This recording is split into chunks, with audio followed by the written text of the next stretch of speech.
All right, we live. Yeah. Monday morning in the place to be. Welcome to Player's Choice. Welcome to the panel. The Olympics are officially underway in Paris 2024. Team USA is 1-0. The women's basketball team, they play tonight. We'll see if they could go 1-0. It's been a lot of games this weekend, a lot of things that are going down. Fellas, talk to me about what you've seen so far. What's up? First off, what's up, Mars?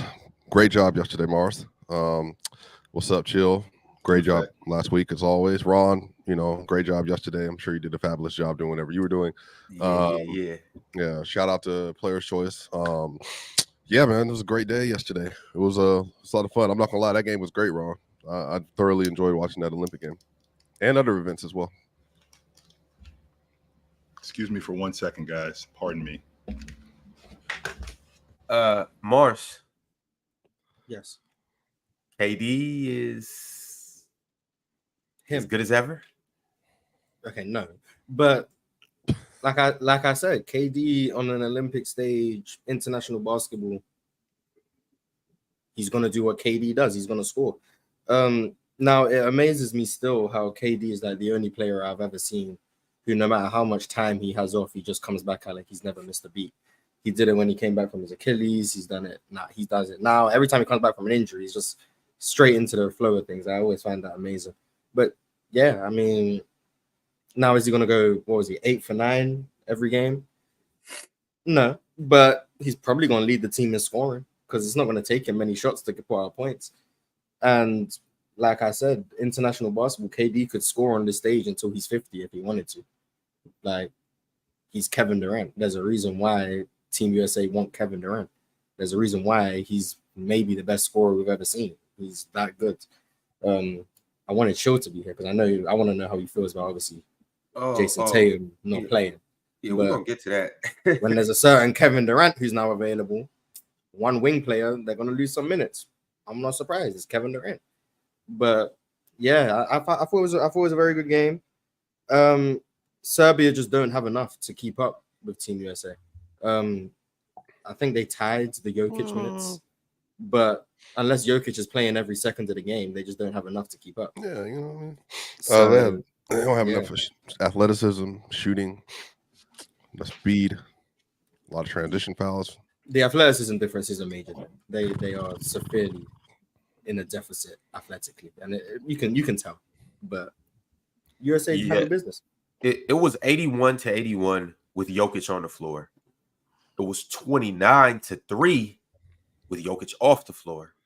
That just goes to show you how much Jokic means to that country and that team. It was even better than that. Chill, you're muted. Sound like Russ in 2017. The playoffs against Houston. Facts. That's what that sounds like to me. Real. I'm sorry, Ron. I broke my glasses. I had to go get some different ones. Yeah, I'm good. You good now? Yeah, I'm good. I'm in effect. But yeah, but 23 points from KD, 8 of 9 from the field, 5 of 5 from free throw, if I'm not mistaken. You shouldn't have shot that last shot, Ron. You should have just ate it. Like, just not even put it up. Man, but he could have made it. Then he would have been 9 for 9. But it was second half. He didn't need to score anyway. Just pass the ball out. Shout out to LeBron too. I was waiting for that. Yeah, shout out to LeBron too. He really good at basketball as well. Yeah. So did I jump the gun saying Steph and LeBron were the best duo ever? Is it KD and LeBron? I think at this point you can say KD's better than Steph. I think you can make the case.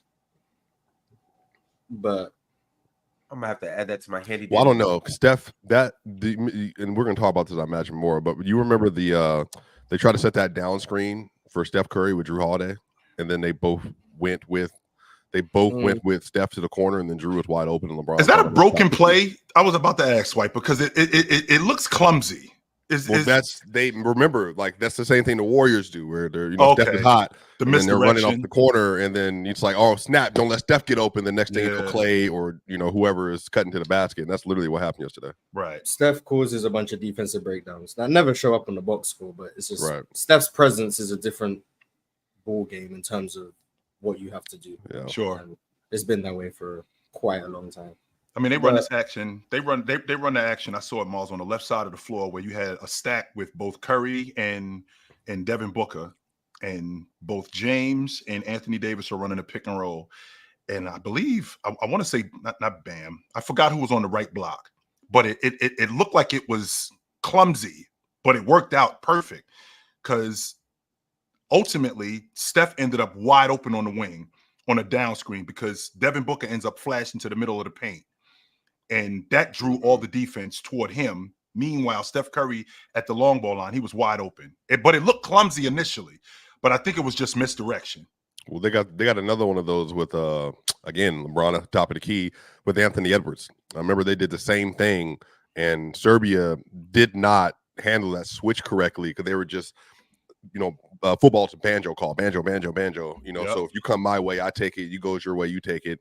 And then they messed that call up, and then Ant got underneath the basket and then got fouled. So literally, 3 or 4 times in that first half, they just have so many athletes and so many shooters that Serbia they overcompensate trying to defend. And again, they were good when Joker was on the court. And even before he came back in the last 2 minutes, I think they were like a +5, I think, with Joker in the game. And then at the end of the game, they just, remember that little turnaround 3-pointer Steph Curry hit? Somebody slid on the floor to try to get the ball and just fired it up. Yeah, they just, they just have incomparable talent, and they're just gonna. I think that's probably the biggest problem that the rest of the teams have. It's just the talent level isn't there because Serbia actually, to your point, they ran some good action. I mean, there was one play that they ran, and I think they ran it 2 or 3 times where you got the point guard. You got the point guard on the left side of the floor. You run a down screen, which was basically a flex cut. You run a down screen. What you run in the down screen, the 2 guard comes up top. Joker screens for him, and then Joker turns around and screens an on-ball screen. Joker turns around, has an on-ball screen. But then we got misdirection on the other side because KD and Bam are dealing with the 2 bigs on the other side. KD's man back screens Bam's man. So there's a miscommunication between Bam and KD, and both KD and Bam go to that guy.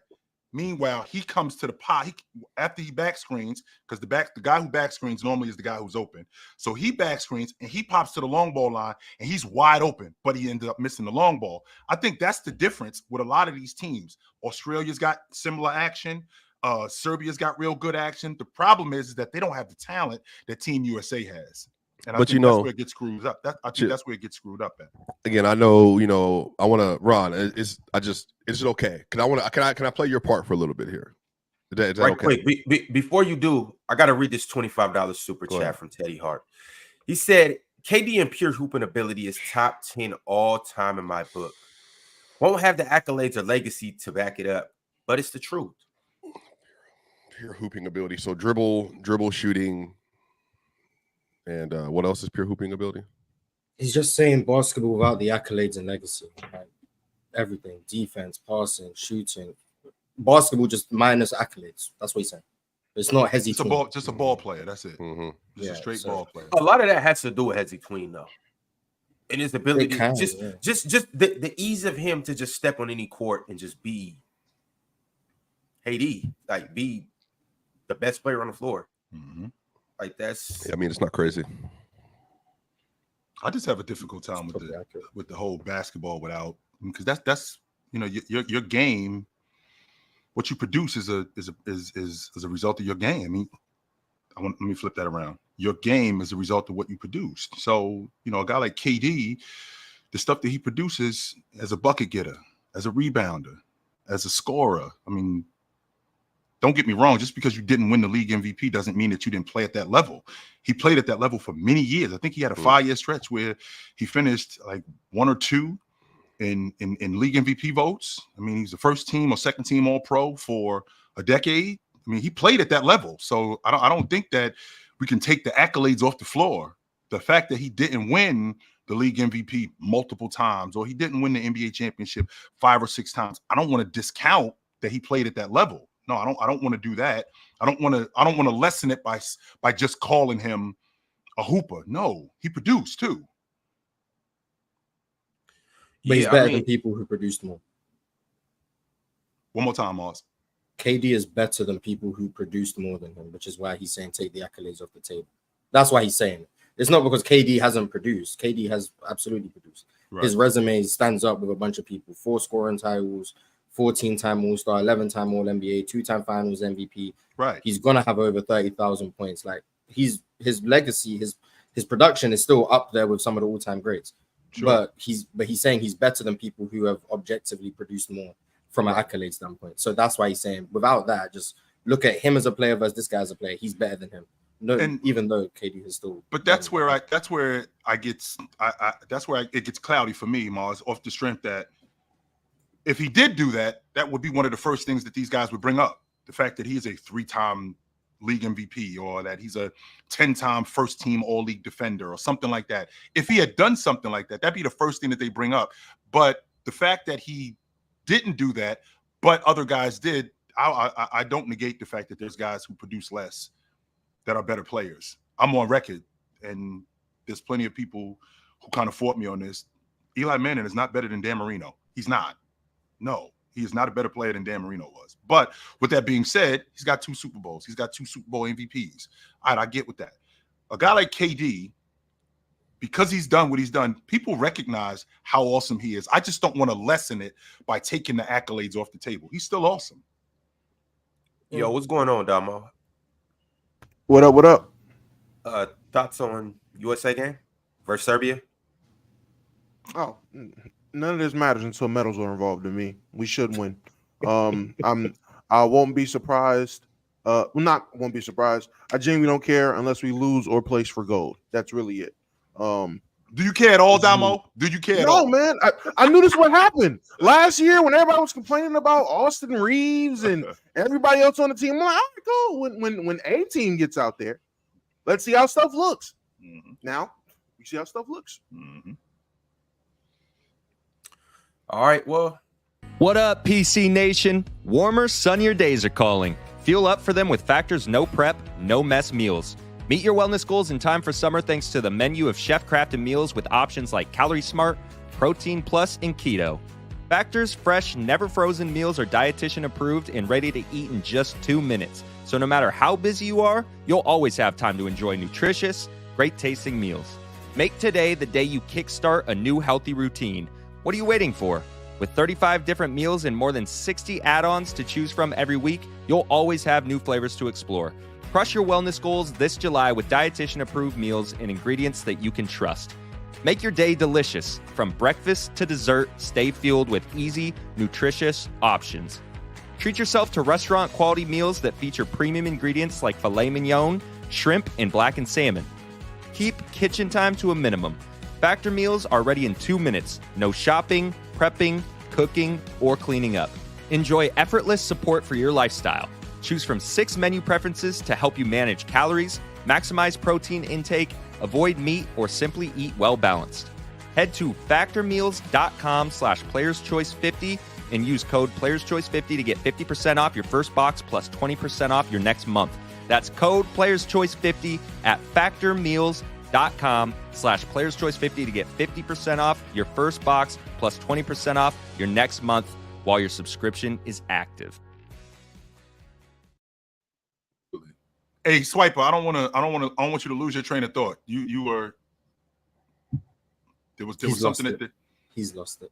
No, there's no loss. I thought you were making a joke about the ad because Ron likes to play the ad, mid-sentence. No.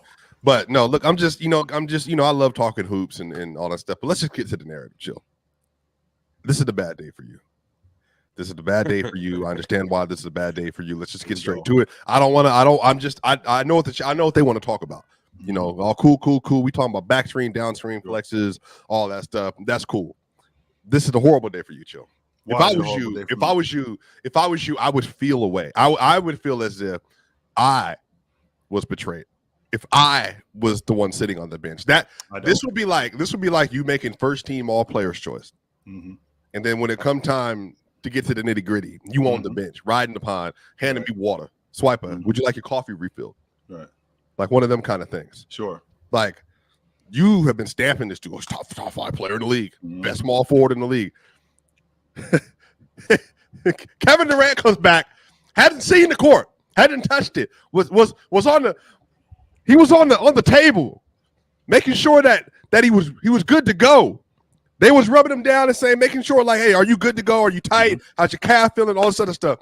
Literally, day one back, Steve Kerr doesn't need to see a practice. Comes into the game, 21 points first half, like it's nothing. It's 21. It was 21 in the first half, wasn't it? Yes. What it was? 8 for 8.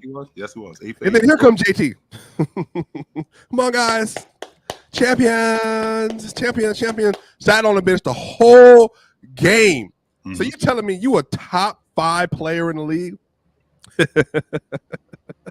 Best small forward in the league, and LeBron James is old as dirt. You and chilling LeBron, y'all in the same radius. The same radius. He got paprika in his hair and everything. Still getting more PT than Jayson Tatum at 26 years old. Kevin Durant come back from injury. Here he go. Bam Adebayo getting minutes. Right. Anthony Edwards getting minutes. Devin Booker starting. Jrue Holiday, role player, on his team getting minutes. Right. No, and then on the other side of this, go ahead. Derek White too. Derek White look good too. Hey, Mark, did you see Derek White post defense yesterday? Looked really good. I mean, I seen 2 Celtics. His recovery. I saw 2 Celtics playing, and not the highest paid player in NBA history was sitting on the bench collecting dust. Yep. So that's all I'm saying. Chill. Is this the same? I'm sorry, keep going. Go ahead. Go ahead, Chill. Go ahead, Chill. This is the same coach in Steve Kerr who said this is the same. Who is the Minuteman, Swiper? Who is the Minuteman? The Minuteman is Steve Kerr. I tell you ain't the Minuteman, Jayson Tatum. This is the same coach, if I'm not mistaken. This is the same coach who said he felt terrible about sitting him on the bench. And he said he talked to him before the game. Chill. He said he talked to him before the game. JT came out there in a white tracksuit. Said that he wasn't going to play. That he felt terrible about him playing, but I'm not even on that. Are we really sitting here bashing a guy who didn't play in the Olympics, who I don't know if y'all know this, but I made first team All-NBA for the 3rd straight year. Won the NBA championship. I'm about to have a baby. Not only am I about to have a baby, I'm about to have a baby. And on top of that, my team is about to win the gold medal. I don't know if life could get much better, but I'm sitting here listening to you talk to me. What are you talking about? We talking about basketball. You talking about children. I'm sitting here listening to you talk. I'm saying Jayson Tatum's life is good. I'm sitting here. Dominic Rodgers-Cromartie had like 13 kids. I don't bring that up in all-pro conversations. And you know why you don't bring that up in all-pro conversations? Because was he a first-team All-Pro 3 straight years? Did he win a Super Bowl that year? No, he did not. No, he did not do that. What's that got to do with Jayson Tatum? The point that I'm making here is Steve Kerr said that he was wrong for it. Who's he having a baby with the singer? Is she pregnant? Yeah. Oh, I didn't know. See, that's what I'm saying. I don't talk about none of that stuff, Chill. I don't know. But with all of that being said, why did he sit him? Matchups. He's going to play in the next game against South Sudan. KD hasn't played since the playoffs. Right? KD hasn't played since the playoffs. He comes out super sharp and does what KD does as a bucket getter. I won't argue that 100%. But you're only allowed to play 10 guys. That's why Jayson Tatum didn't play. That's another reason why he didn't play, because you're only allowed to play 10 guys. Why he one of the 10? Why was he not one of the 10? Because of the matchup that was going on yesterday. And he will play. Top 5 players not matchup proof? What do you mean you're only allowed to play 10 guys? Yeah, he was only allowed. That's from what I understand, you're only allowed to play 10 guys. Chill. That's not a FIBA rule that you're only allowed to play 10 guys. That's what Steve said. He chose to play 10 guys. But isn't Jayson Tatum isn't like oh damn. Oh, you sound weird. Do I? I'll sound better now? Oh, you sound good. Oh, you sound better now. All right. Whew. I was scared for a second. Like something happened to my voice. But no. Right quick. Steve Kerr's just a hater, bro. He's just a hater. Hold on, before you get into this, let me play what Steve Kerr actually said. Happens when you're the coach of Team USA. You guys play your best game of the whole summer to this point, but you didn't get to use Jayson Tatum, who's obviously one of the best players in the league. Obviously, that's one of the hard things to do in your role. Yeah, it's tough, but Jayson handled it really well. I talked to him today before the game that it may play out this way, just with Kevin coming back and the lineups that I wanted to get to. But that'll change. You know, Jason's going to play. Every game's going to be different based on matchups. He's a total pro. He's, first team All-NBA 3 years in a row. I felt like an idiot not playing him. But in a 40-minute game, you can't play more than 10. You really can't. And, So I think he's an amazing guy, great player, and handled it beautifully. And he'll be back out there next game. So it was clearly a matchup. You need some water, LeBron. It clearly sounded like a matchup thing. But if we're talking, such a hater. He is 100%. He is 100%. He is. And if we're talking about basketball, there's no reason why he shouldn't have played. But I understand. Okay, fine. What do you mean? Matchups. It looked like there's reason why he didn't play yesterday. He just matchup. I want to make sure I heard this correctly. The head coach said I felt like an idiot not playing him. And the head coach that he went to him said it might play out this way because you're the Michael Red on this roster. On top of that, I feel like an idiot not playing you. And so he premeditated his idiocy. Is that what right? That's what he did. He was an idiot last year. We've seen it. And this is a bunch of. And I've actually heard people say, and I've actually, since Damo's up here, I think it's interesting because I had a guy say to me this morning that he thinks that he sees Darvin Ham in a costume over there on that bench. That's what he told me. That's what I heard this morning, that he thinks he's looking at Darvin Ham in a Steve Kerr costume over there. So the idea that the idea that a guy who does everything that Jayson Tatum does, and the fact that he's not playing on this team in one game, just one game, now all of a sudden it's a bad day for me because they play against a Serbian team who was just. I said he was better than Durant and LeBron.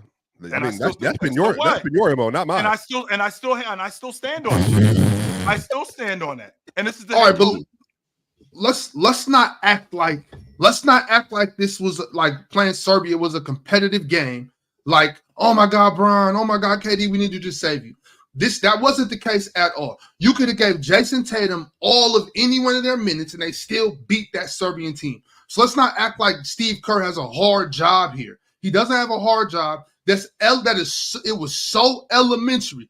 40 minutes is hard to play everybody. Shut up, Steve. You could play the whole roster. Okay. There's minutes for everybody. So it's 40 minutes game. It's not like he was down there scheming, like, okay, who do I need to play now? He's a hater. And it's clear what's going on. They're trying to dismantle the Boston Celtics. You don't invite Jaylen Brown after him getting Finals MVP and Eastern Conference Finals MVP. You sit Jayson Tatum on the bench the whole entire game. You play Derek White 20 minutes. There is something much more sinister at play here. In the whole Olympics, there's something much more sinister at play here, but we're not going to get into that. That's what anyways, he wouldn't play right there. Anyways, if I'm Jayson Tatum, I'm going home. The hell with you, Steve Kerr. The hell with you. I got way more important shit to do than be out here playing around, sitting on this bench for y'all. I'm out of here, okay? Y'all want to play with me, want to play with my teammates, want to play with my name. I don't need no damn gold medal. I'm rich as hell. I'm going home. Call Taylor Rooks. Call Rachel Nichols. I got an interview for you. We gonna do it. Clicks over wins. Clicks over. Ox. That's a poor sport mentality. What's wrong with getting Gatorade for KD and LeBron? What's wrong with cheering on your country? What's wrong with not logging on me? Personally, I think both ways you guys are overblowing this whole thing. I think you're overblowing it from the fact that you think that Steve Kerr needed to play him. And on top of that, the people that are saying, oh, Jayson Tatum should be embarrassed. Jayson Tatum should feel some type of way. No, he shouldn't. Jayson Tatum should feel completely fine. He's being a supportive teammate. Chill should feel embarrassed. That was why should I feel embarrassed? Why should I feel embarrassed? Because he didn't play and the coach said that he felt like an idiot for not playing him. He was wrong for that. As Mars said, because if you wanted to say he was being an idiot, he understood going into the game he was going to be an idiot. Then told JT this might play out this way. You ain't gonna play. Let's get to the bottom of the quote unquote matching issue. Okay, so they got big guards on the wing and they need to be able to guard. Jayson Tatum can guard on the wing.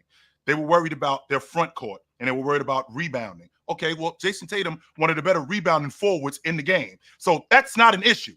Okay, so the idea of the matchups is not an issue. What the issue, and I don't buy the logic that the issue is they're trying to dismantle the Celtics. I would have bought that ox if the Warriors were actually in contention to win, but they're not. The Warriors are not in contention to win. They're not doing anything. They don't know that. So that's where the delusion is. If the Warriors were in contention to win, then I could get with that logic that maybe they might be trying to sabotage what's going on here. But the idea of the matchups, I can play at any position that both James or KD, I can play on the front line. like Bam did, and I can rebound and help rebound like all of these guys do. I can do that too. So the matchups wasn't a problem.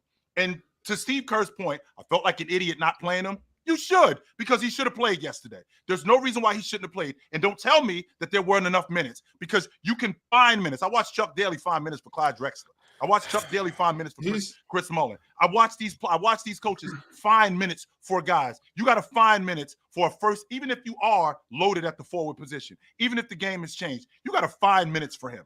Oh, okay. Is Bam more valuable than JT? For what they were looking for yesterday, yes. I mean, what are they looking for? This isn't a competitive game, Swiper. What are they looking for? It was a competitive game until the second half, but that's because of the talent advantage, though. When the bench unit came in, they were losing the minutes with them beating them on the court. So, like, it's like it was a competitive game. But I think by third quarter, it was just like Serbia didn't have the horses. I'm gonna answer your question. Yes, and I don't think that's nothing for nobody up here to even think twice about. We all know Bam's more valuable for this team than JT. With KD, I don't know that. With Kevin Durant healthy, absolutely, Bam is 100% more valuable. Well, I don't know that. Y'all five might know that. I don't know that.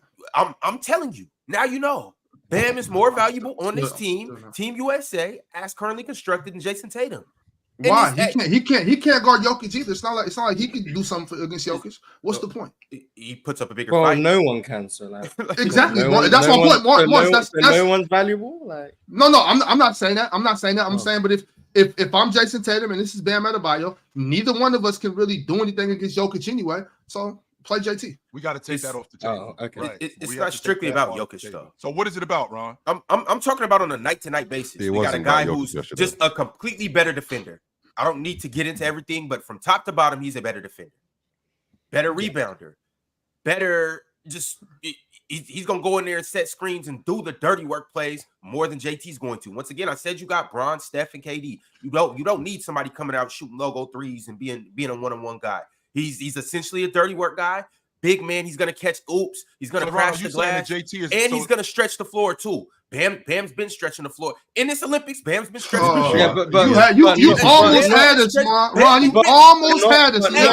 Have you been watching the games, or have you been skipping through them, big guy? But then I would ask you the same thing, because Jayson Tatum hasn't been shooting logo threes when he's been on the court. He's been playing within his role. You know what I mean by logo threes, like I mean like Jayson Tatum hasn't been taking bad shots in general. He's been driving, he's been attacking quick, making quick decisions. So like, yeah, Boston JT, yeah, he probably settles, take some bad shots.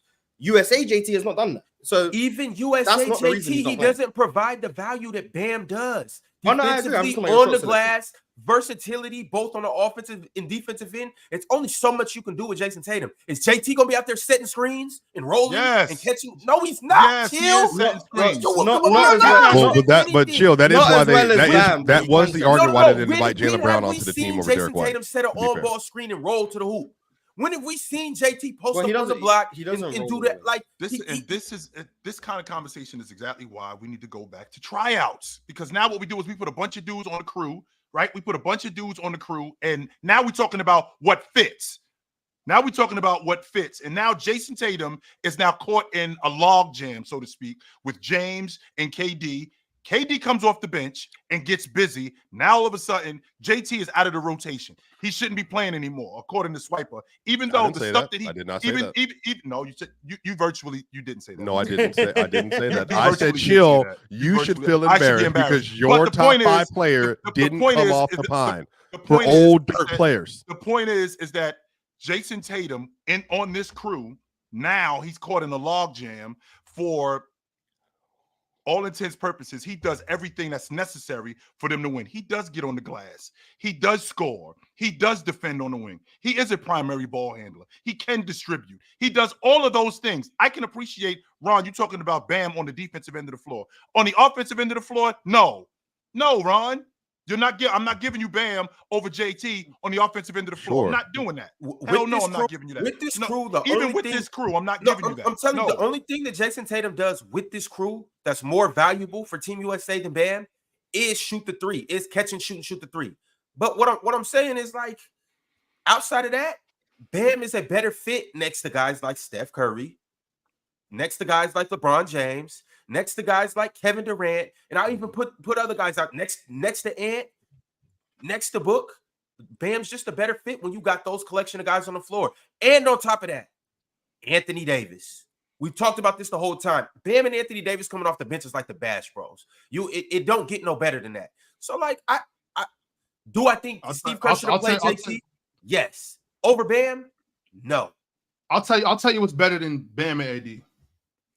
JT and AD.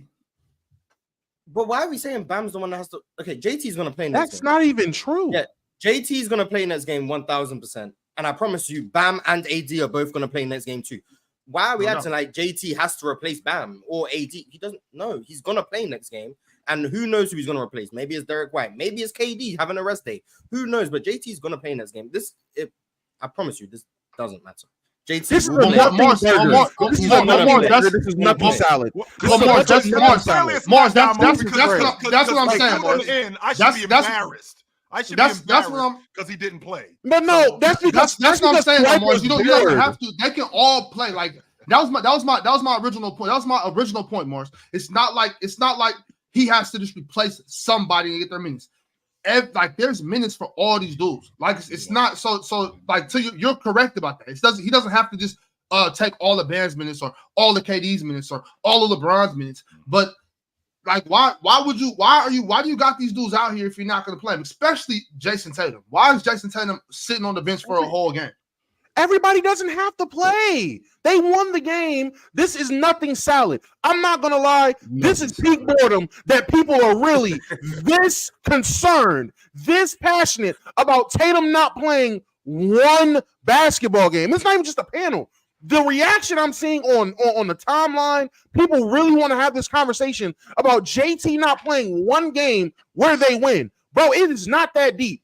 And like I said, Chill, the only reason why Swiper is coming at you like that is because A, he's bored, and B, his team signed this dud. That's why he's like this. He's just lashing out. Why wouldn't he? He's gonna lash out at me next. There's gonna be Mars. He's gonna have something to say about the Kings. He's just lashing out of pure hurt because they just signed Westbrook. I'm not surprised about that. But the fact that we are really sitting here spending 30 minutes talking, well, I'm sorry, not 30. More than 5 minutes talking about Tatum not playing one game and how bad of a coach Steve Kerr is. Oh, he's such an idiot. I told you he was an idiot last year when Walker Kessler ain't play. But it wasn't that bad of a conversation. Oh, maybe, schemes, lineups, fits. So why that's Walker Kessler. This is Jayson Tatum. There's something weird for Jayson Tatum not playing the whole game.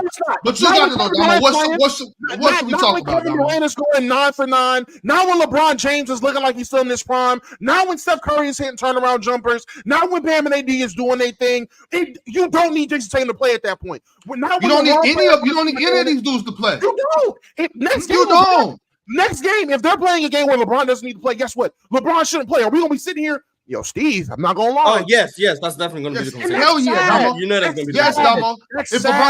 If LeBron doesn't play at all the next game, I'm going to come up here and be like, what the hell is Steve Kerr doing?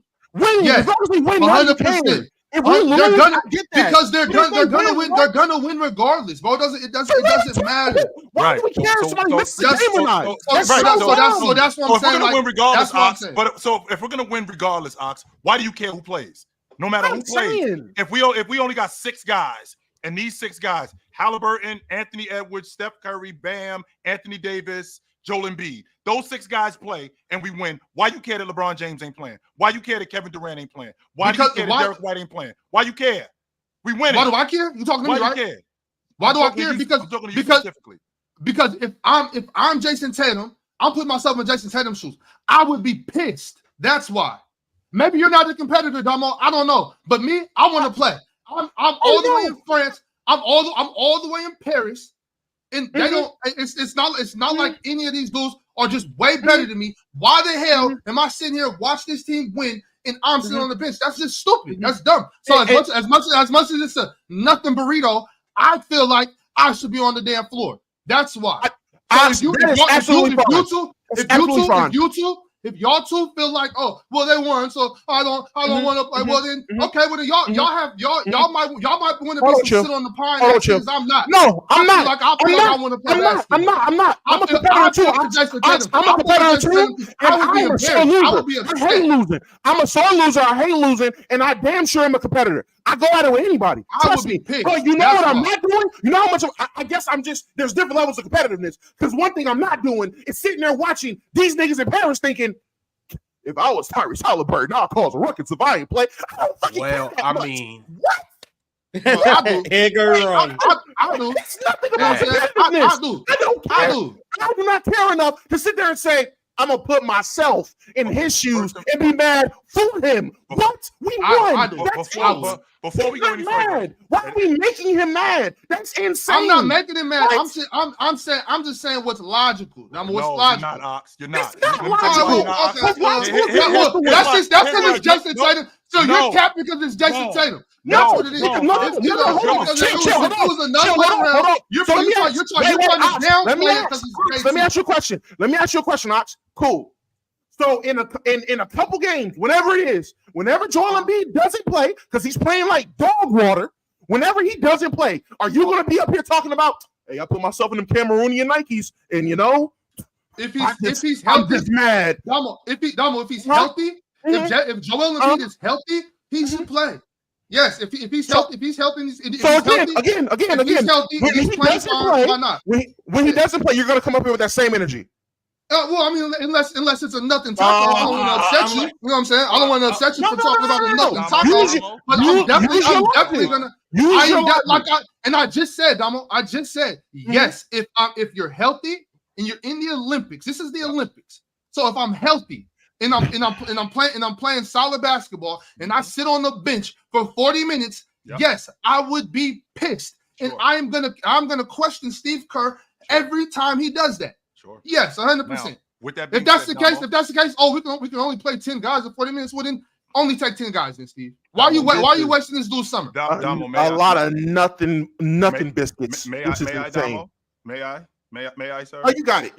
So with that being said, Ox, who sat up here and said to me, and I actually got on his page with it when we talked about the New York Knickerbockers, that they have to get Julius Randle on their page in order to win. And if he could get on their page and start to quote unquote sacrifice and be a 16, 18 a game guy, they will win. Playing for Team USA and you are playing for your country is the ultimate sacrifice, because I am playing for my country. And if I'm playing for my country, if it means that I got to sit on the bench for a game, if it means I got to sit on the bench and sacrifice, just like you were praising, in fact, demanding that I do with the New York Knicks. And now what you're doing is you are being the ultimate selfish player, because now what you're doing is you are representing your country and you pissed because you're not playing. When in reality, what we do is for everybody. Not what we do is for you. What we do is for everybody. And we're trying to win. And if that means that I got to sit on the bench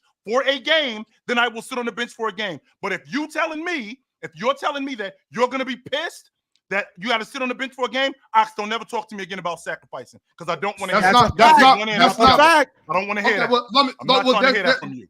To my point. You got next. To my point. For sacrifice for what? For a gold medal, Ox. That's what I didn't need to sacrifice. I didn't need to sacrifice. You could have played me. You could have played me 8-9 minutes, Steve. You know what I'm saying? There's no. If this is a game where I can't add something, if there's a game where I'm just not equipped to be playing right now, I don't fit what we're trying to do right now. By all means, coach, I'll post up. I'll sit right here, cheer on my teammates. Make sure every time Bron does something, I'm like, yeah, let's go. I'm a teammate. I would be happy if there's a reason I'm sacrificing. If I can add something to the game, if we're gonna win with me playing, what am I sacrificing for? Y'all trying to do that all America, great America, patriotic. We're doing this for the country, all that shit. There's no reason for me to be sitting on this bench. There's absolutely no reason. No one is doing that. It's just again. That's what I heard. What is the point of sitting here griping, moaning, questioning, condemning, and getting upset about Damo. It's just word salad, Damo. It's just word salad. Why are you getting so upset about word salad, Damo? I'm just confused. Let the people that care. Let the people that care talk about it. This is word salad to you. So chill. What I'm saying, chill is if I got to sacrifice for us to win, that's fine. But that wasn't the case. Jayson Tatum could have been in that game. Jayson Tatum could have played every minute that Bron played, and they still would have won. So that's my point. He also didn't need to play. I don't know. He didn't need to play. So what the fuck am I here for then? What are you talking about? Game. I'm a competitor. So we're not gonna sit. We're not gonna sit. I'm a competitor. I'm a competitor. You have games and you don't play for your players. And I would never take a kid. I would never take a kid to another state, another country, another city, and not play him. So yeah, I would never do that. God, I would never do that. And I have never done that. I would never do that. If you have an AAU team of the best players in the county, no, Ox. If you have an AAU team with the best players in the county from spot 1 to 15, 13, whatever it is, and y'all go play a tournament, y'all have a tournament one weekend. One game, you have 3 games a day. One game, you're telling me, oh my God, Jeremiah, who averages 17 points for his school. Jeremiah is sitting on the bench. He ain't playing all game because it's a close game, but we've been winning. He kind of has a play style that we don't really need in the game right now. But hey, I'm a competitor. I know if I was Jeremiah in this situation, I'd be heated. This doesn't have to be hypothetical because I've never done that. It's not a hypothetical. You've never been in a position to do that. You've never been in a position to do that. No, chill. Did you not hear his question? It's true. How you gonna tell me? You can't tell me something that you don't know. You can't tell me something that you don't know. I'm talking about what Damo just asked me. So let me ask you a question. Wait, no. I'm talking about what Damo just asked me. Damo said, would you ever take your AAU team? I would never do that. I'm gonna find minutes for the worst player on the team. Then don't ever ask somebody to sacrifice. I don't want to hear that again from you. I don't. I'm gonna take you. All right, well, you don't gotta hear it. I don't give a shit. From you I'm talking simple as this. I will play. I'm only talking about what Damo's asking. I'm talking about AAU level basketball. That's what Damo asked me about. AAU level basketball. I'm not talking about. I'm not gonna take a kid thousands of miles away from home and sit him on the bench. That's stupid. Kid, though. Okay, run.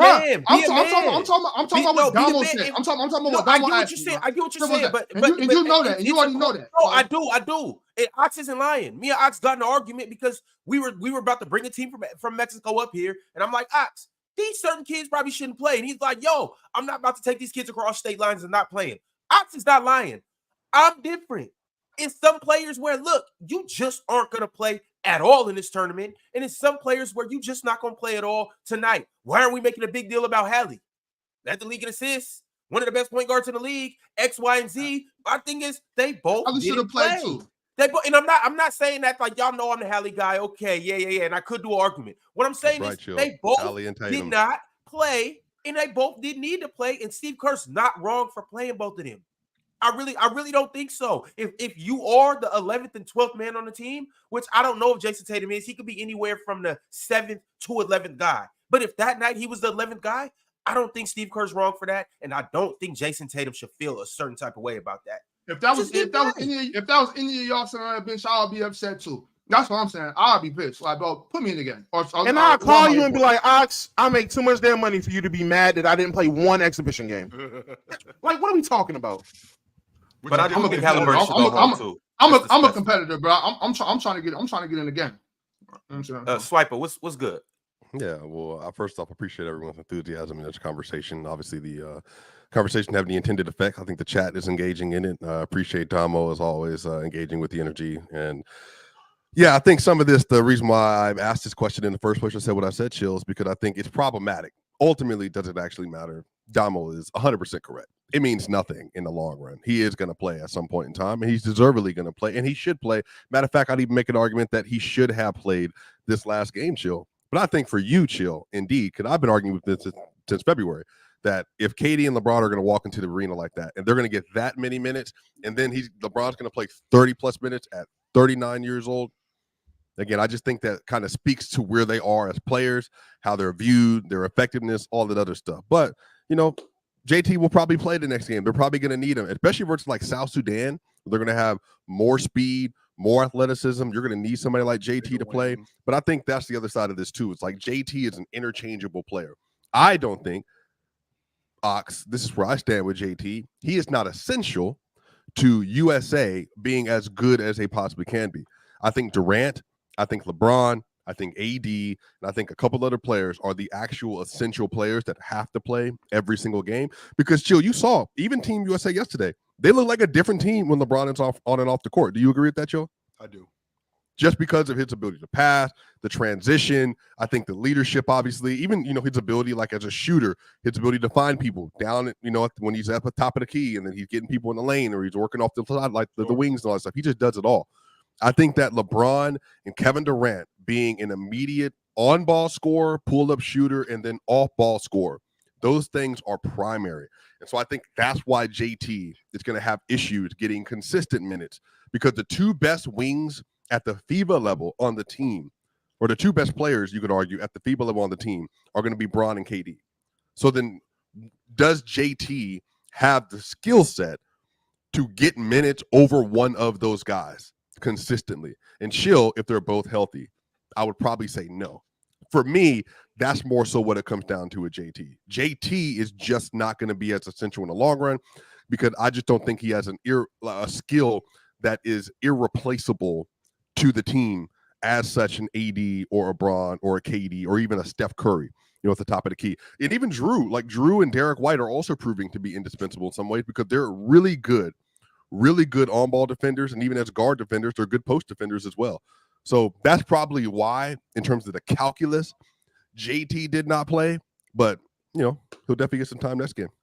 Steph Curry. I think Steph Curry might say Joel. Steph, I'll throw Joel in there. Steph and Joel are the only two players on this team that you don't got somebody else that can do what they're doing. You know what I'm saying? Like other than that, you can sub all these guys in. You think LeBron even? Yeah. You like, if you got between Bron, KD, and JT, you can just circulate those three, and you're gonna get the same. You're gonna get the same. It might not look exactly the same, but you're going to get the same production. Well, what is Embiid doing in an Olympic ball? What is Embiid doing in an Olympic ball that AD and Bam aren't doing?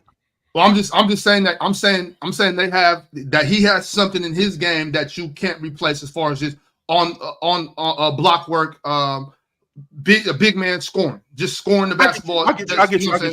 The foul baiting and the free throws. I got you. Yeah, you can't. Something like that. Yeah, if whatever you call it. And I was, like I said, I'll throw Joel in there, but I'm definitely Steph Curry. Just Steph Curry, and yeah, I'm gonna keep Joel in there. Those are the only two that like you don't have another post. Like AD is not the level of post scorer that Embiid is, or the level of score at the big that Embiid is, but. I mean, or play. I think the LeBron gap. Sorry, Chill. I'll finish this. I think the LeBron gap, though, I do not think he's as obviously intelligent as a player. LeBron just has several years on him. I think passing, and I even think honestly, LeBron's ability to get to the rim and finish, transition or half court, it's also really important to this team. And again, somebody mentioned that LeBron and KD played heavy minutes, but for me, that speaks to how dependent the team is on their skill sets. Kevin Durant is the best scorer in FIBA, and it's probably not a real conversation. But it's not that LeBron's not an elite scorer, but you saw yesterday, Alex. Once KD gets going, he's impossible. Didn't matter. Chill. He's impossible. Complete closeouts. I won't argue that. It didn't matter. He's hitting fall away 17-footers with guys draped on him. There's no defense for that. There's none. I can't. And these aren't small guys that he's hitting fall away 16, 17 footers on. This is a 6'8", 6'9" guy with a hand in his face, and he still manages to score. So when he gets going like that, he's impossible. There's really that made the difference in the first half, too. They were only at 7 or 6 going into halftime? 9. They were up. I think they were up 9. It was 58-49, and they ended up blowing it open in the third quarter with the defense. But to your point, when we're talking about interchanging guys, if you took James off the floor as a distributor and as a primary ball handler, I mean, Tyrese Halliburton played in one of the fastest pace teams in the league last season. So his ability to distribute and find guys, and he was actually really good last year in the FIBA in the FIBA World Championships. He just didn't play that much. Not really sure why, but he didn't play that much, and he was really good at getting guys involved and getting guys the ball. Can he get downhill like James? But I think we can supplement that with other guys on the crew, like JT, like Kevin Durant. We like Devin Booker, like Anthony Edwards. I feel like we can supplement that. Now, as far as having guys like LeBron James, Kevin Durant, Steph Curry on the crew, I think they're necessary, 100%. But I think this is the ultimate sacrifice for a guy playing for Team USA, because he could make a big stink about this. The fact that I didn't play, and the fact that even though we did win, I could throw a monkey wrench in all of this. Like, what am I doing here? I can get on Ox's page and go home, and then what's going to end up happening? I'm selfish. I'm not really about winning. I don't care about the team. This is really who I am. And then now there's this completely different tag on me that I will never be able to shake. I'll never be able to shake. That's why I feel like this is the ultimate sacrifice, because he could have made a huge stink about it. Well, and then to tag that point, and so the reason I even brought it up, and even like social media stuff, and I legit mean this. Like, this is, Damo, I agree, the nonsense conversation, but this is also where this became a conversation. Celtics fans and some Celtics media members were legitimately like irate about this, like not like passively. They were directly commenting on this as something that was insidious. Like, there's something going on that's happening for why JT isn't playing. And again, in their view, a top 5 player, first team All-NBA 3 straight years, and NBA champion, he's being disrespected by not playing. And for me, the same thing I've been going back and forth with Chill about for the last couple months. I just think that Jayson Tatum has a view about him among some people and lots, in some whatever into media, that it's just not also sampled with real life. I think Kevin Durant and LeBron, for instance, what I would tell, they're just better, obviously, just because of these are the things that they do. I just think they bring more to the game in this scenario. In a small 2.5 week sample size. They're just better overall players for this team. But JT is rightfully, like I said, he's gonna play. Like, he's a better player than Anthony Edwards. Straight up, he's a better player than Jrue Holiday, better player than Derek White, better player than Bam Adebayo, better player than Tyrese Halliburton. He's could be argued better than Steph at this point in time in his career. He's in the same tier as Anthony Davis, so he absolutely deserves to play. I don't know if people disagree with that or not, but he absolutely deserves to play. I think he will play. He's going to have a very big mark on this tournament, but it just so happens, Chill, that the 2 most important players in the team, I think, are wings, and so I think that's why this happened. And I gotta retract my statement that I said about Team USA building the team and actually having continuity like they do with other countries. But when I think about it, I mean, James has been on the Olympic team for 20 years. He just missed it in 16, and he missed it in 2020. KD was on the Olympic team last year. Jrue Holiday was on the Olympic team in 2021. Devin Booker was on the Olympic team in 2021. Let's see. Jayson Tatum was on the Olympic team in 2021. Kevin Durant's been on the Olympic team since 2012. So we've had some continuity.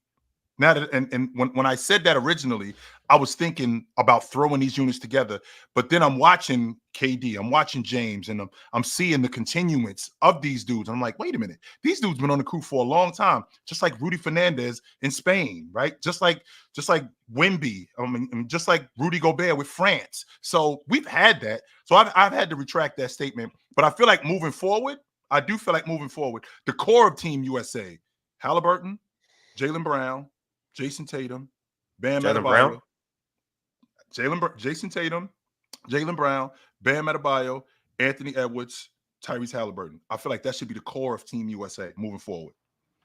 All right, speaking of some of these other countries, I'm going to go ahead and throw this graphic on the screen, and we're going to look at what everything looks like after game 1. But before I do that, what's up to everybody in the chat? Hope y'all had a good weekend. Make sure y'all hit that like button, subscribe if you haven't, and also become a member.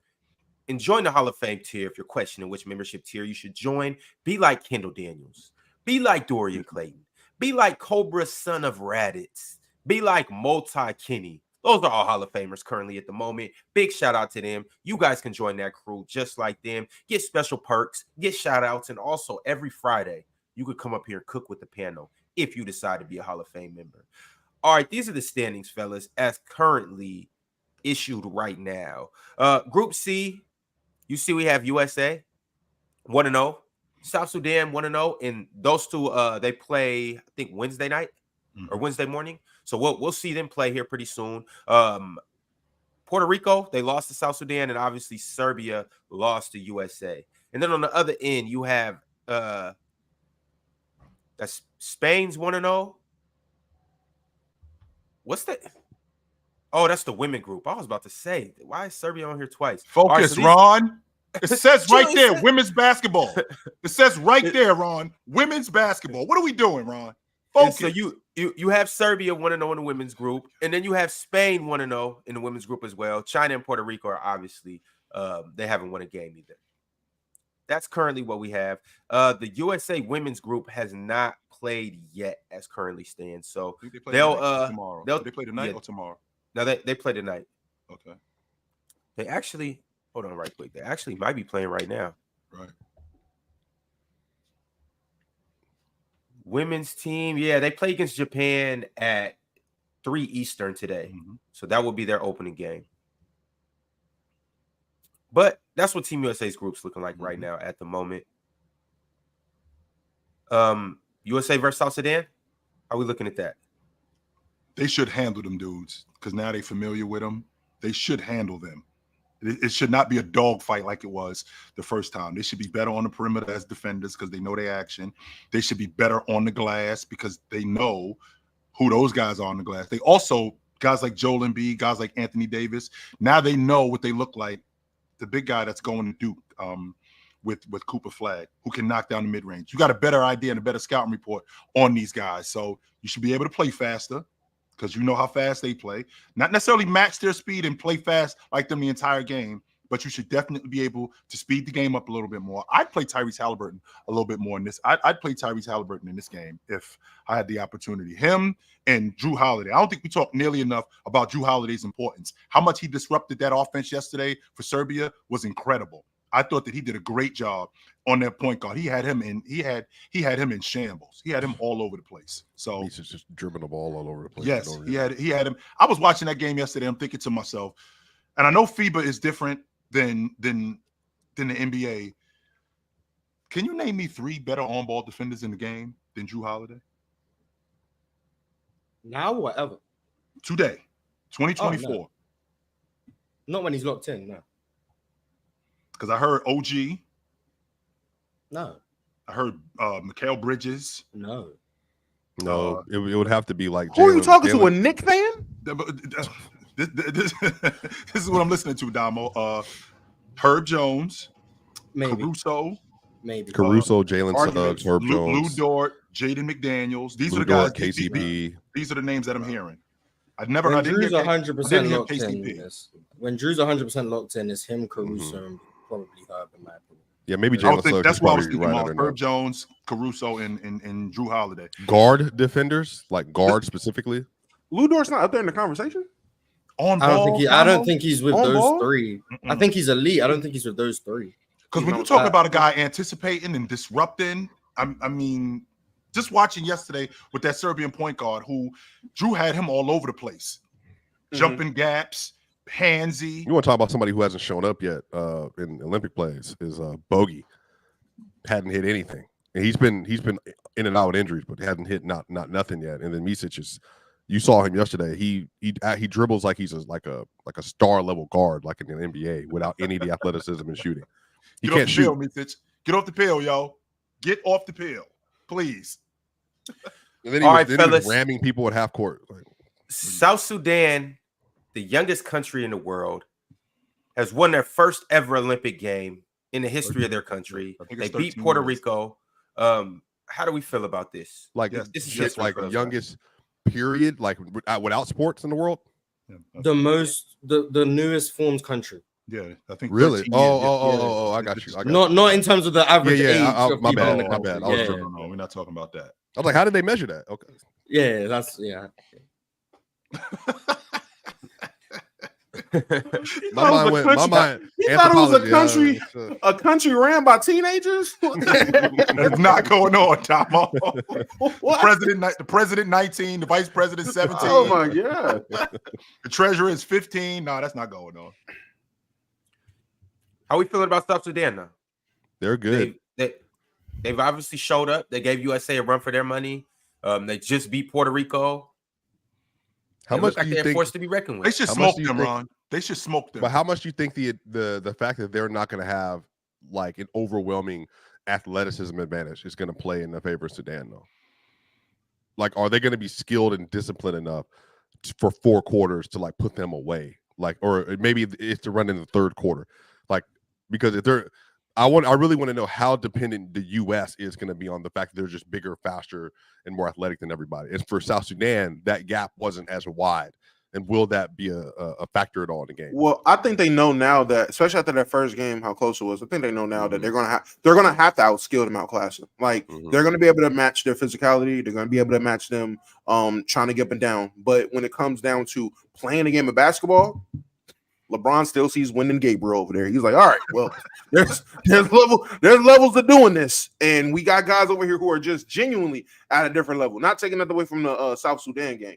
But, Ron, to answer your question, I feel the same way I felt before the Olympics about this team. Nothing. I don't know nothing about them. They had a good shot at giving a competitive game to the U.S., but until you shock the world, you have to shock the world. Like, I'm not moved. Like, losing by 1 to us ain't going to make me say, oh, no, they're next up. Like, gang. Let's see you beat 17. Well, they did get their first win. Who do they play? They play Puerto Rico. Puerto Rico ain't they not just no whack team though, Damo. In this, I'm not moved. Well, actually, let me go ahead and put this up right now. The current. Who is it? They're not whack, Ron. But like, come on, bro. They, you know, who is Jose Alvarado? I know they got Carlos Arroyo on the bench. Like we should handle it. Yeah, for sure. It's not going to be nothing. Like my thing about it is like heart and drive and willpower. Is cool when you're playing against a team that's close.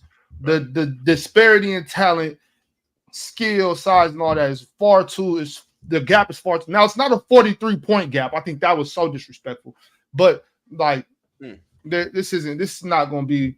It's not going to be nothing. Like, and with that being said, though, basketball being a game of runs is what can keep a team like this alive. You know what I mean? A team that's fast, athletic, they can get out and run. You know what I'm saying? Keep it close in the beginning. You know what I mean? But at the end of the day, this should be a easy victory. It shouldn't really be too much stress, too much sweat on the brow of USA. We should handle these guys pretty easily. And the fact that the game is shorter, so that should, whatever we're doing, whether it's speeding up the game, whether it's going into the post. I mean, you could do that more for a shorter game. I mean, you can empty it as opposed to when we know you got a 48-minute game that, okay, I might have to conserve some energy. We don't have the luxury of doing that. Prime example would be against Serbia. You know, they jumped on us pretty early. It was 10-2 early. KD comes in and, you know, he loads up like, okay, let me get busy right from the beginning. And once he got busy, I mean, they just kept it on him. I feel like that's the same logic with South Sudan. Whatever it is that we do in terms of going into post, because Anthony Davis was really good in the post against South Sudan. He was really good on the box. Also, Bam Adebayo. I think that we could take advantage of their front line, especially those being those young guys. I think we could really take advantage of that. Yeah, for sure. Do y'all think that first game? Do y'all think that first game was a case of just them playing down to the competition? Yes, like, Damo, you showed up to the park and you saw these little dudes. Yeah. He was like, you can handle these dudes. Oh, you got punched in the face. And he was like, oh shit, these dudes can play. Yeah, like they weren't expecting them to be as good as they were. They weren't expecting the talent that they did have, because even after the fact, I've realized they had more pro talent than they actually had. It just, when I first seen it, it was like, okay, they got Wyndon Gabriel. Who else? And then you found out they got the kid going to do. You found out they got some other guy that played a couple years not too long ago, and they got guys that play pro ball. So they walked in that gym looking at the spread, doing a lot of people looking at the spread, seeing 43. Oh, okay, they got us beating them by 50. Yeah. Light work, and went out there and got dunked on, and it was like, we got it once, more than twice. Yeah, Mark, the point guard name from South Sudan. He played in the league too. Carly Jones. Yeah, I don't know where, because he's nice. I like him. I do. He's the league MVP. He nice, but with that being said, though, Damo, this league MVP a couple years ago. With that being said, though, Damo, this is light work. I'm saying with all due respect to those fellas, like that was, you know, they did their thing. They beat Puerto Rico. I'm happy that they made it to the Olympics. Congratulations to South Sudan as a country. I know all the things the country's been through. I'm happy to see that them dudes are competing, but I don't think it's going to be very competitive. Like they're going to have to rely on this being a game that runs. And to your point, Chill, it's a 40-minute game. A 48-minute game is a long game. 40 minutes is long too, but it's not. You know, there's a difference. Then you know what I'm saying. You can't depend on that. Once Team USA decides to slow it down and execute and dump it down to AD, dump it down to Joel, you know what I'm saying, run their offenses, should really beat these dudes by a good 15, 16, 17 points, if not more. All right, fellas. Keeping it pushing. Team Canada also played this weekend, and they played against a very familiar face that we know over here. They played against Greece and Giannis and the crew. Giannis led the game in scoring. He had 34 points, only 5 rebounds, no blocks, no steals. On the other end, Shea did what Shea does, had 21 points. RJ, 7 assists as well. RJ Barrett, though, led Canada in scoring with 23 points. Dillon Brooks had 14. Canada beat Greece 86-79. Did y'all tap into this? Yeah, they never should have been in that game. They never even should. It shouldn't have been a close game at the end. Canada almost wilted that lead away. They got within 2 at the end. Something like that.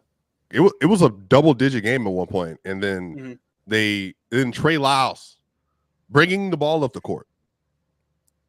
For what reason, I have no idea. SGA and Jamal's on the court. Trey Lyles bringing the ball up the court, gets ripped, as you would expect. Giannis then gets a dunk, and then Jamal Murray had one of the most bonehead turnovers of all time, getting double teamed on a blitz, and then they go down and score on the other end. Yeah, they definitely should have. They should have won that game by more. Greece has one legitimate player on it, and then obviously he's the best player on the floor. Shea was great. Nickeil Alexander-Walker was good. RJ Barrett was good. Dillon Brooks was good. We're just missing a guy. Missing the second highest paid player on the team. He just 3 turnovers, 3 assists. Wasn't missing bricking wide open 3 to close the game out. You know, if they have the number 2 best player on the team step up, then they'd have won that game by even more. Who, Dillon Brooks? No. Nah, he's talking the about one who plays he's talking about Ron knows what he's doing. He knows what he's doing. Oh, well, Swiper. I mean, technically, if it's a bad day for Chill, it might not be the best day. No, I've been very open about this. No, I've been very open. I'm just saying, Swiper. Jamal Murray didn't start. I've been very open about it. No, this is no hiding. I feel very strongly about some things, but some things on and off the air. So no, he needs to play better across the board. Swiper. I mean, we're live right now. You're on the Players' Choice platform. Yeah, he's great. He's a very good player who also needs to show up and be more consistent. Swiper, you said you feel strongly about this. Yeah. You elaborate about Jamal. Period. Yeah, we've already talked about Jamal. Should Jamal be starting? Should be starting. The reason why he is not, but this is what I'm saying. This is when you're getting into Jamal territory. He should be starting. Over who? Yes. Well, Lou Dort, any of them. He's better than all those players. It's just the reason why Jamal is not. What's that face about? Well, if he's on the court, what is he on the court to do? Jamal Murray, if you got him on the court, what is he doing? Well, he's a primary scorer and exactly, and when playmaker. And when the best Canadian is also the best scorer on the team. Jamal's one of the best off-ball scorers in the league as well, though. So absolutely, I think fine, but I don't think that Canada needs to go with a double scoring guard lineup when you can just have the best Canadian, Canada, if you will. Damo, you're also missing. And then you have Lou Dort. They have played together. They have both started together. One got demoted for several reasons. They can play together. They both have skill sets that are interchangeable. The problem with Jamal is Jamal has to be able to hit his shots and do what he needs to do, but he's also not been a plus defender either. Lou Dort is a considerable drop off from Jamal across the board as a player, which is why he's not the floor spacer, not the creator, not the playmaker, all that stuff. Yeah, he's a really good defender, but at some level, you need more than one bona fide scorer, which Canada's path to the title is SGA being SGA and Jamal being Jamal, plus defenders and then floor spacers with Dwight Powell and Kelly Olynyk. Without Jamal doing his job, they have no path to the title. Does Dillon Brooks start or does RJ Barrett start? No, RJ Barrett. Their starting lineup was Shea, RJ, Lou Dort, Dillon Brooks, and Dwight Powell. Right. Lou Dort was not starting originally. And then they realized we probably should start him because we need more defense. No, you're you're over. So you're underthinking it. No, he wasn't playing well enough and wasn't playing well defensively. So if Jamal Murray is himself, then no, there's not a conversation of starting. That's the problem. Is Jamal Murray has not been himself though. That's the issue. Oh, that's fine. I'm just saying what I believe is even if he is playing like he can play like Jamal Murray that played us in the playoffs last year, not this year, but last year's Jamal Murray. I'm still going to say in terms of for Canada, it would be better for Jamal Murray to come off the bench behind Shea. Score on the starting lineup. It's not one score. RJ's the second scorer. RJ's their second scorer. So essentially, what I'm saying is we already got somebody that does what you do. We already got somebody better. By the way, Captain Canada. By the way, it's not just somebody. It's Captain Canada. Who? Shea, the best Canadian. Ever. Okay. Ever. No questions. Well, best Canadian. Respect. Can we chill out? Can we chill out on Steve Nash? All right. Yeah, all right. He's better than Nash. Oh yeah. Respect. He's a better hooper than Steve Nash. What we talking? That's Captain Canada. Respect. Do you see how they move around? You see him trying to get buck with that greased guy, and everybody swarmed up. They rolled up like, no, we ride behind. Hey, Canadians assemble. That's how they rolled up on your left. I was like that. Avengers form. Canada's coach did say Jordy Fernandez. Basically, what? With Jordy Fernandez? Oh, yeah. I thought you said Rudy. I was like, what? But he did say he was like, when we step on the court, I think we have the best player in the world. He said anytime we suit up, we have the best player on the court. I think if you have a player in that tier, then you always have to say that. You should say that. I think that's always believable. If only they had a player on that tier. You don't think? Oh, Giannis. Okay, I got you.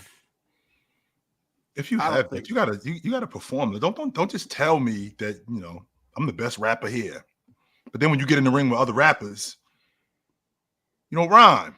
I mean, if you that dude, show it to me.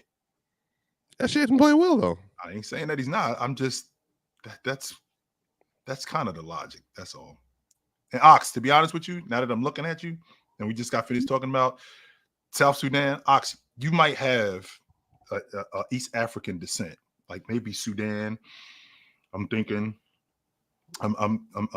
maybe Sudan, something like that. I don't know if it's exactly Sudan, but I'm thinking maybe around the Congo or Sudan or that area. That's where I'm thinking. What do we have, Joe? Oh, I'm Nigerian, so that's my descent.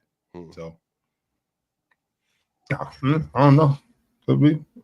Damo, relax. I didn't say all right, so we got some games today. Damo definitely from the Congo. Damo from the Congo, no doubt about it. With the jokes and the short fuse, Damo is from the Congo. Congo has a pretty great legacy, by the way, Damo. That would be a very don't put that on me. Don't put that on me. Don't put that on me. Damo people is from the Congo. Congo Damo. That got a ring to it. Please don't do that. All right. I take that back. It does. Self-hate is crazy. Hey, but now though, it's not self-hate. It's not self-hate, Swiper. All right, we got some games today. Spain will play Greece. They're both 0-1. So we'll see how that transpires. Canada and Australia, that's going to be heat. Can't wait to see them play. France and Japan, they also play. And then we got Germany versus Brazil. Wait. France and Australia. Australia. You said France or Canada and Australia? Canada, Australia. When is that game? That game is at 4:30 today in the morning. Pacific. In the morning. Yeah, Eastern? It will be Pacific. No, it will be Pacific. So really, it's gonna be on while we on the show tomorrow. Okay. You said 4:30 in the morning. Or it'll end right before the show starts. So it'll be 7:30 Eastern, 4:30 Pacific. Okay, I want to watch that game. I'm not going to because I'm not going to watch at that time, but I would like to watch that game. Did you probably run it back? Did you used to wake up when you were kids and watch that? Never. Hey, Swipe, I'm staying up all night. I used to, bro. I used to when we was in summertime, bro. I was waking up at 3:30 a.m. to watch Team USA. Easy, yeah, for sure. Those games should be fun and exciting. It was crazy to me when I was in Australia how people would like stay up mad late to watch the games. Like, and I'm like, yeah. That's how Serbia is. They be up till 2. Like, they'll literally will like go to sleep at like 6, wake up at like 2 to watch the Nuggets play, and then they'll go to work after the game. Yeah. I'd rather just watch it like on replay. You don't want the live experience? It is live experience if I ain't seen it yet. That would make sense, but then everyone in your vicinity got to do that. Like in places like that, everyone you mess around and try to wait till later to watch it, and you get to work. Did you see that triple double? What? Yeah. And Facts. Now you're cooked. I was pissed. I was pissed because I didn't stay up and watch Kobe's last game, and everybody was calling like, "Oh my god!" Oh yeah, I didn't watch. I'm glad I did that. I made a business decision. I canceled a lot of plans that day. I'm glad I did it too. Well, you said you slept. You went to bed. Yeah, I was in Australia, and the game came on at like 2 or 3 in the morning or something like that. And I was Kobe and Steph were playing at the same time, weren't they? And then Kobe's game extended later. That was a. I had one TV. That was a switch back and forth the whole time.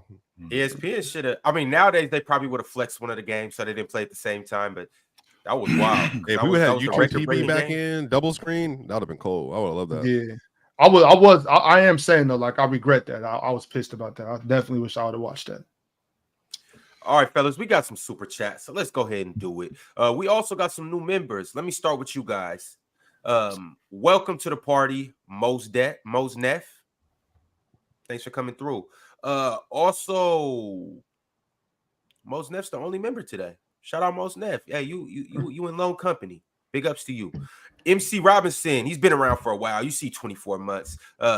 He's been here since the start of PC. Big shout out to MC. He said, what up, PC gang? Tonight, 9 p.m. Eastern time on FS1 in the TBT quarterfinals, we got an in-state rivalry game with the Louisville alumni versus La Familia. I flipped the channels and I watched one of those games. It was at Wichita State, and they had the Kansas guys. Remember the guy that used to play for Kansas, Mason? He's a little heavier now. Frank Mason? Yeah, that's him. That was about it. I didn't really watch too much of it. I think I watched that, a little bit of that, and the Ohio State alums. They got a good team too. They played at Butler. That was it. Is that the same? That's the same thing that Roberson's been playing in. My fault. Yes, I was just about to bring him up. That's what it was. Yep. Yeah. Hey, Mars, you know your boy Roberson. He got a cannon now. Yeah, your boy Roberson. Yeah, he can shoot it now. I was like, where the hell that come from? Shout out to him, man. Shout out to Roberson.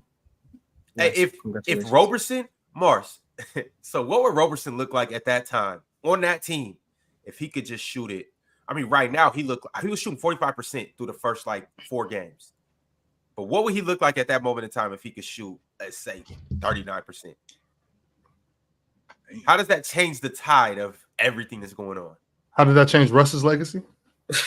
And KD. Well, for the sake of everything, I wanna play along. So I'm not gonna give the boring answer of if teams don't guard him, it wouldn't matter anyway. But if he was a competent shooter that teams had to respect, because in the 2016 or 17 playoffs he actually shot well, but if he was a shooter that teams had to respect, I think OKC probably go to the finals in 2016. Probably. KD doesn't leave. Maybe.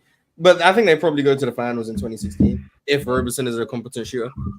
But I mean, part of the allure with Roberson was how good he was defensively and how inept he was offensively. That's what made it so cool. You don't want him to be competent on offense and then great on defense. That ruins the fun. So in TBT, are they sure? Is it NBA threes? I'm pretty sure. Yeah, it's for sure NBA threes. His jump shot still look broke, but if it goes in, it go in. He been smacking it. Now it hasn't been no crazy threes. He hasn't been shooting step backs and stuff like that. It's all been catch and shoots, catch and shoot threes. But with that being said, like I said, he was shooting 45%. I don't know what he's at right now. I don't even know if they're still in the tournament right now. But I know from what I was seeing, he was knocking them down. Roberson might be the worst shooter I've ever seen. Sorry. Was Morris. Okay. All right. MBRK, the GOAT. He said, interested on everyone's thoughts on Bam playing at the 4. I love it. I love it. Yep, it's just not Miami. We know where. Why not in Miami, Swiper? It makes sense. Because he wants him in. He wants him elsewhere. Where though, Swiper? Yeah. Where's elsewhere? I mean, he would be an MVP candidate in the right place. Like where? What's the right place, Swiper? There's some Europeans. Why wouldn't the right place be? Need a 4.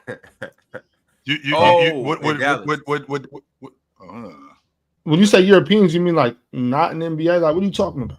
There are NBA players from Europe that could use him as in his services, and he would be an all NBA. I wish you just give me a straight answer, but I don't want to. You know, bro. Everybody knows Bam has been my person for years. It's gonna always be. So you want to put Bam in Denver? Yes, that's exactly. Yo, what are you trying to do? Can we beat him? That's exactly what he wants. You know, sometimes you can have takes that aren't realistic that you just want. I want things to happen. I want that to be a thing.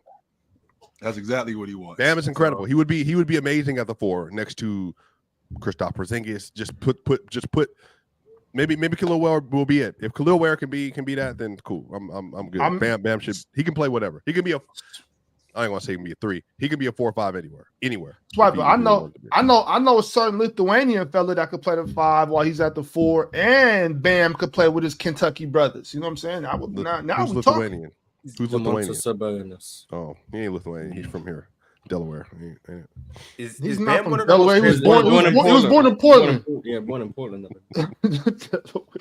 Is Bam one of the most transportable superstars that you could just pick up and play on any team? Stars that you could just put on any team? I mean, most teams, yeah. If he needs some floor spacers around him, but yeah, for sure.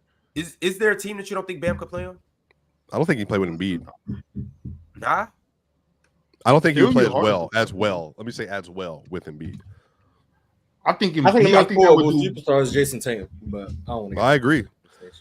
I think the most potable star is Jayson Tatum. I think, you know what? KD.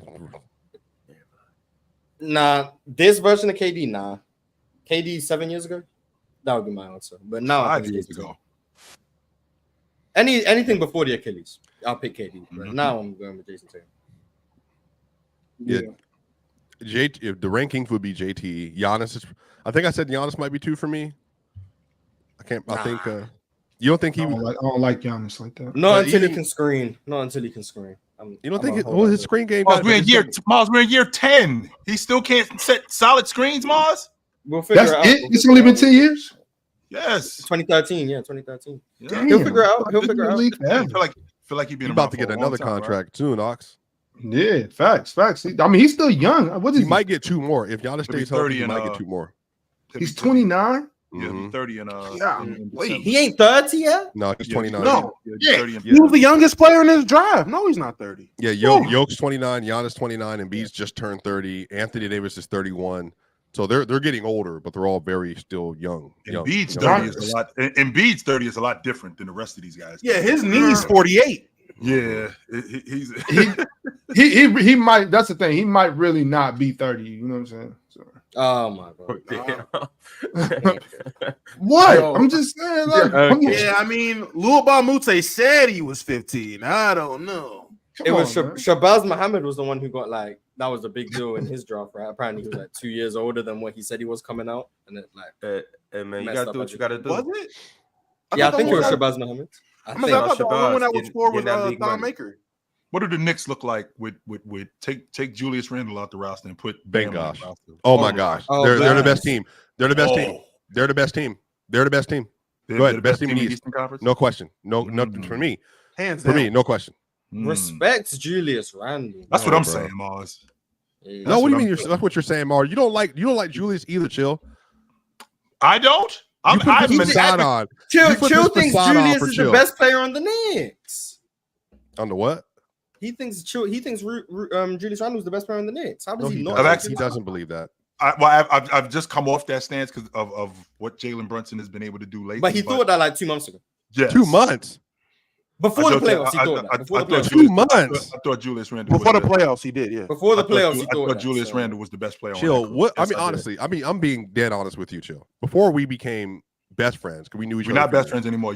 But before that, I said that out of emotion. I didn't mean that. I apologize on air. On air, I apologize to Chill for trying to dissolve our best friendship. I apologize. I should have been a better man than that. Don't accept that. Should I accept that, Dom? No, wait. Wait. No.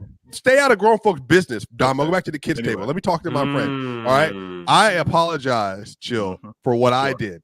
That was my fault. That was my bad. I should not have done that. I regret everything I said to Ox that day. Everything that happened between Ox and I was just a momentary thing. You know, it wasn't long term. So I ain't saying that. So I'm not saying that we best friends again. I just need some time. But I ain't saying we over. Don't do it. Don't go back. Don't go back. But I ain't saying that. I ain't saying it's over neither. But I'm just saying. Now, as you were saying. So since we have had this thing, sure, you have had some interesting takes. It's a Rudy Gobert post up thing. I know you're gonna say I didn't mean. I know we know what you said. This just JT thing, and then this Julius Randle thing. For me, I can accept. I will even say this. I can accept the JT thing relative to the Julius Randle thing being the best player of the Knicks. That is insanity. I mean, Chill. We have watched Jalen Brunson now for a year and a half, 2 years now. We was the Knicks. He's been by far their best player. I'm not going to say by far, but I'm not going to say by far. No. How can you be the best player of the team and you can't do anything in the playoffs? Okay, he's not good. That's where the separation. He's got better since you last saw him in the playoffs. Yeah, and that's where the separation happened with me. Because previous to that, he wasn't. When I think about Julius Randle on that Knicks team and what he provided for that Knicks team, the double man that he was, the glass cleaner that he was, even the defender that he was. I mean, Julius Randle is not a great defender, but he wasn't terrible neither. And he's also switchable as a defender. He could guard the 3, right? He could guard the 4. And he was a big time dirty work guy who could knock down shots, who could score, who could get in the lane. And he was their constant.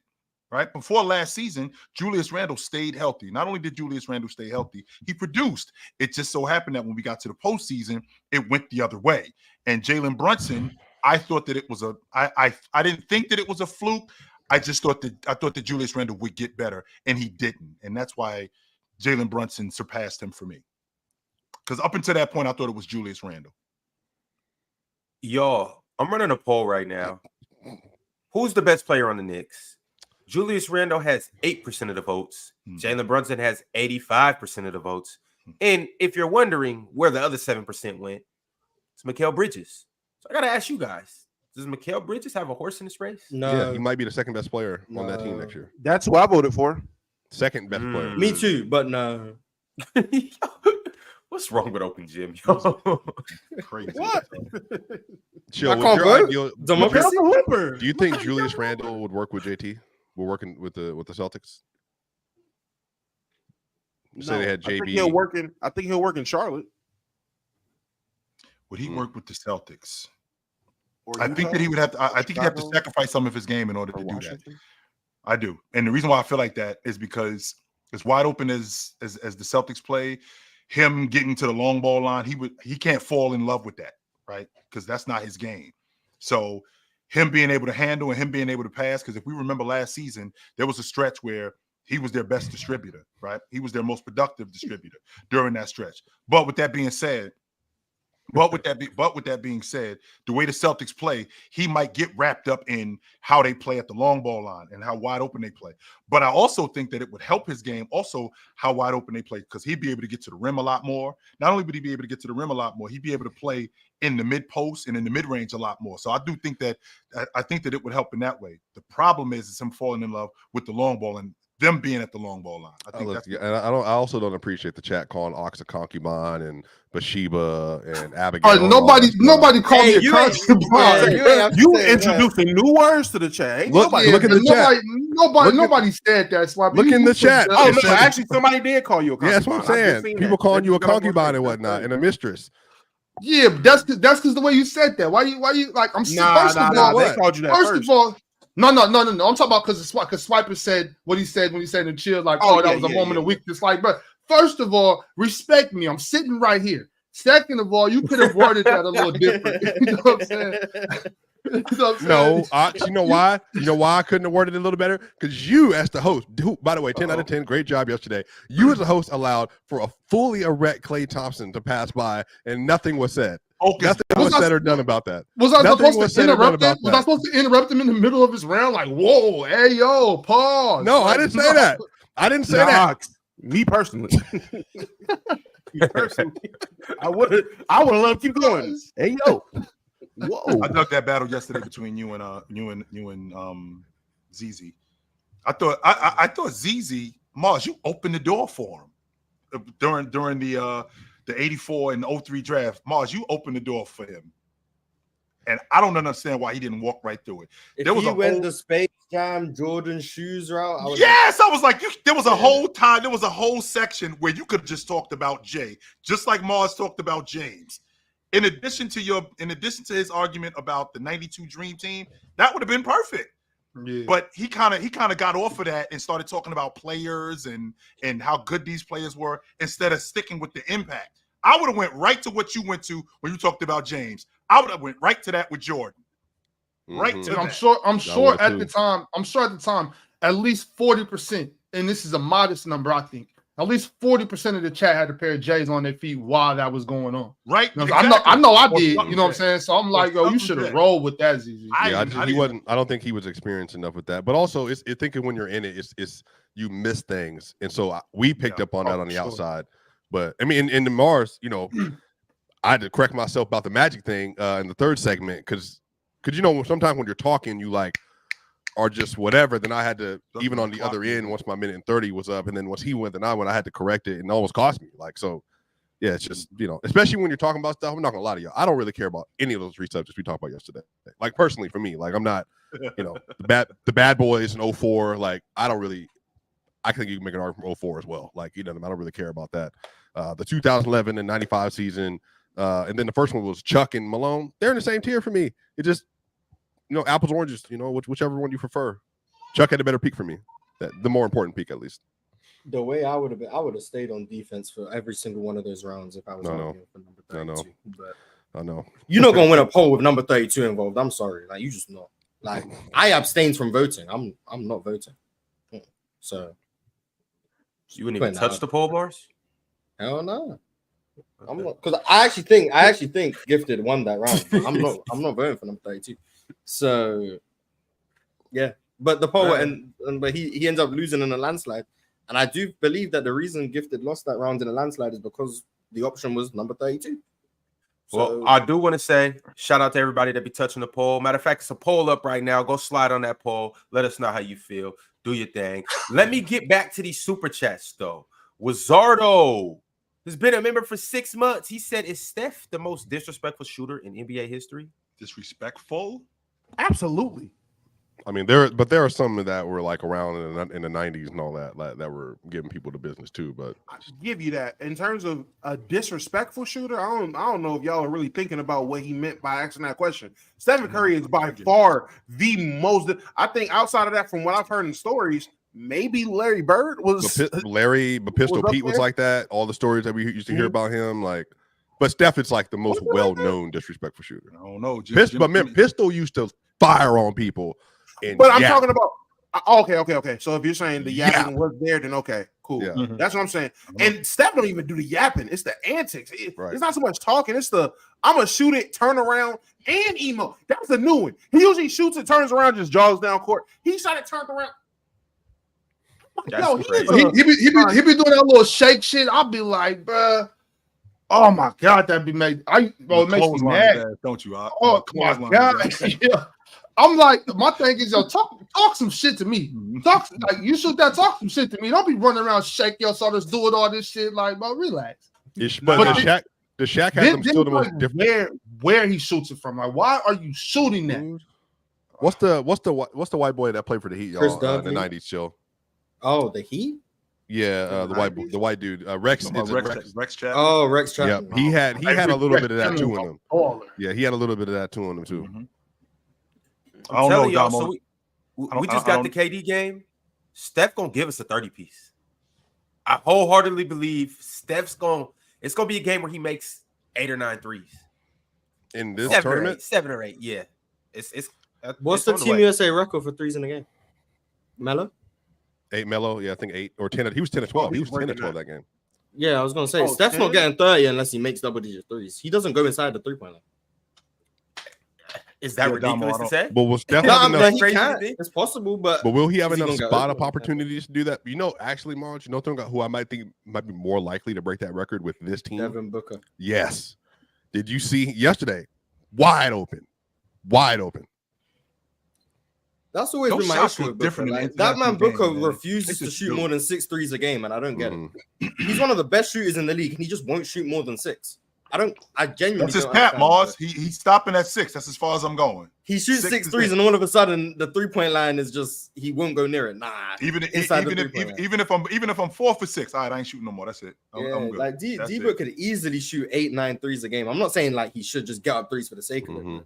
The amount of times I've watched this man pump fake threes to take a dribble in, I'm like, bro, shoot the 3. But he's still one of the best scorers in the league. To your point, Damo, Jimmy Butler got something to say about the disrespectfulness because he didn't appreciate KD as a shooter. He doesn't appreciate him at all as a shooter. So yes, Nightwing has made it clear that KD might be the most disrespectful shooter in the game. He is not. That's what I was appreciative of him. Yeah, because I find it just because KD don't be talking, he just be shooting over you like you don't exist. Like you ain't even there. That's like what I find. Like you can dance, you can do all of that, you can shoot and then turn around. That's cool. But if you act like I don't exist the whole game, like that's disrespectful. The whole time you don't. If you think about it though, if you think about it though, Mars, one, I'm 6'10", so more times than not, I'm probably gonna have a guy on me that's smaller than me, so I don't really see you. Number 2, when I raise up, the rim probably look like it's right there, so I can appreciate the logic that a lot of times he doesn't see guys, and I can get to my spots still. Yeah, I get it. Yeah, I still believe that. Somebody busting you and being silent about it. Luka disrespectful. Yeah, let's talk about Luka. Luka acts like he's playing second graders. He doesn't. He has zero respect for everybody on the court. The 2 biggest ones we remember are the first quarter disrespectful shot. The Phoenix Suns from 22. The one he made. I think he made somebody fall too off that one. Cam Johnson. Then he had the one last year versus the Wolves, a half court in the first quarter. You remember? Mm-hmm. Yeah, and then he just goes down the court and then he just laughs at everybody. Ox and I are already on record. If Luka was at the park, he'd get punched in the face. 100%. He is getting punched in the face. He's getting swung on, no doubt about it. Honestly, I love it from Luka. I love it because he's smiling, looking at the crowd like, yo, who is this? Like act like he don't know. Like he sees you. Like when KD acts like he doesn't see you, Luka sees you. He's looking around smiling like, yo, who are these dudes? Like, what am I even doing here? I love it. I love it.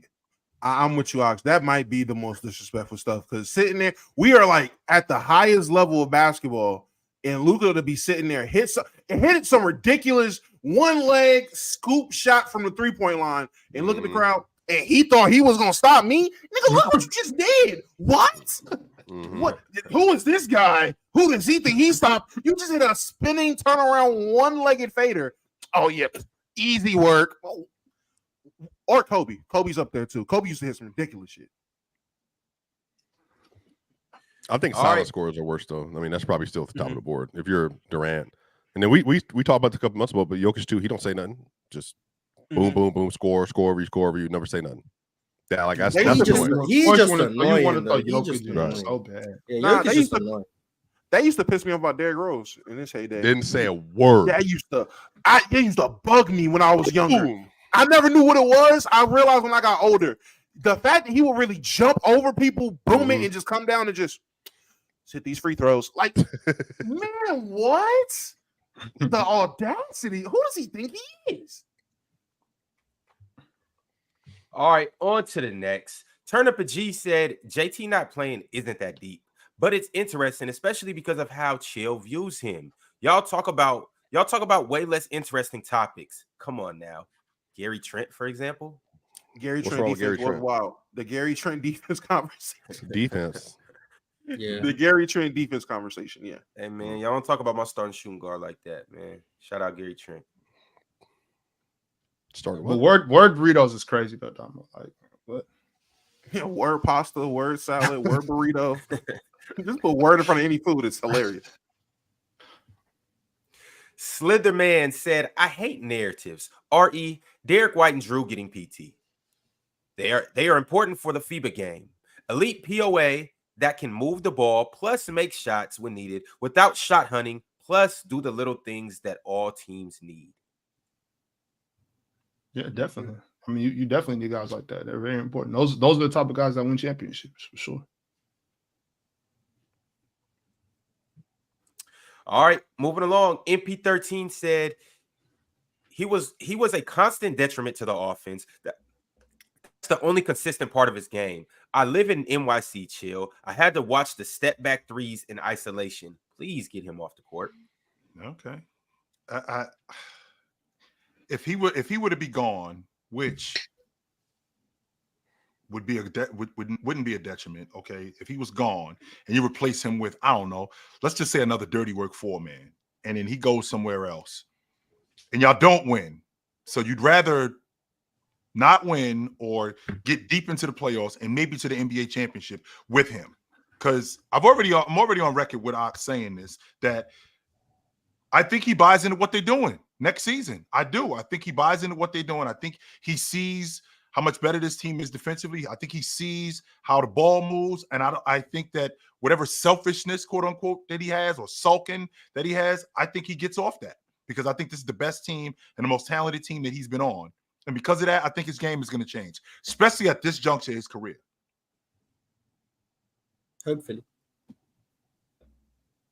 Smokey with the super chat said, panel, what's your thoughts on Jeremy Grant? I think the Lakers nearly gave up 2 firsts for him. I bet you he get traded for 3 seconds and a fax machine. I mean, he's making like what, 35 million? 30. Like, yeah, like, somehow. I don't know how you're gonna just give up 2 firsts and get Jeremy Grant. Like, money has to match somewhere. True. So, I don't know, but I think he's better for playing a role than he is whatever he's doing in Portland. But I think his journey to prove that he's more than just a role player. Hey man, we get it, gang. You can hoop.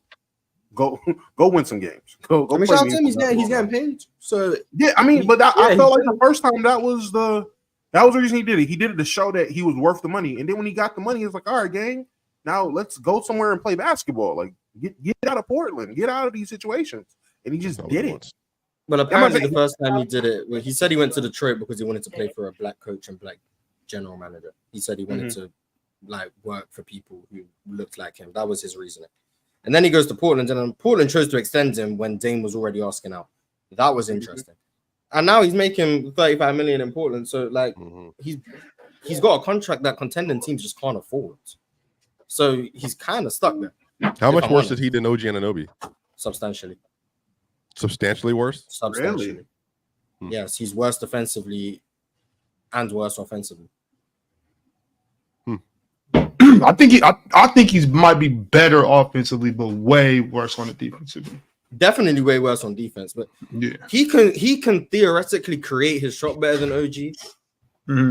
But the fact that he can create his own shot leads to him doing it way too much, and he's not good enough at it for him to do it as much as he does it.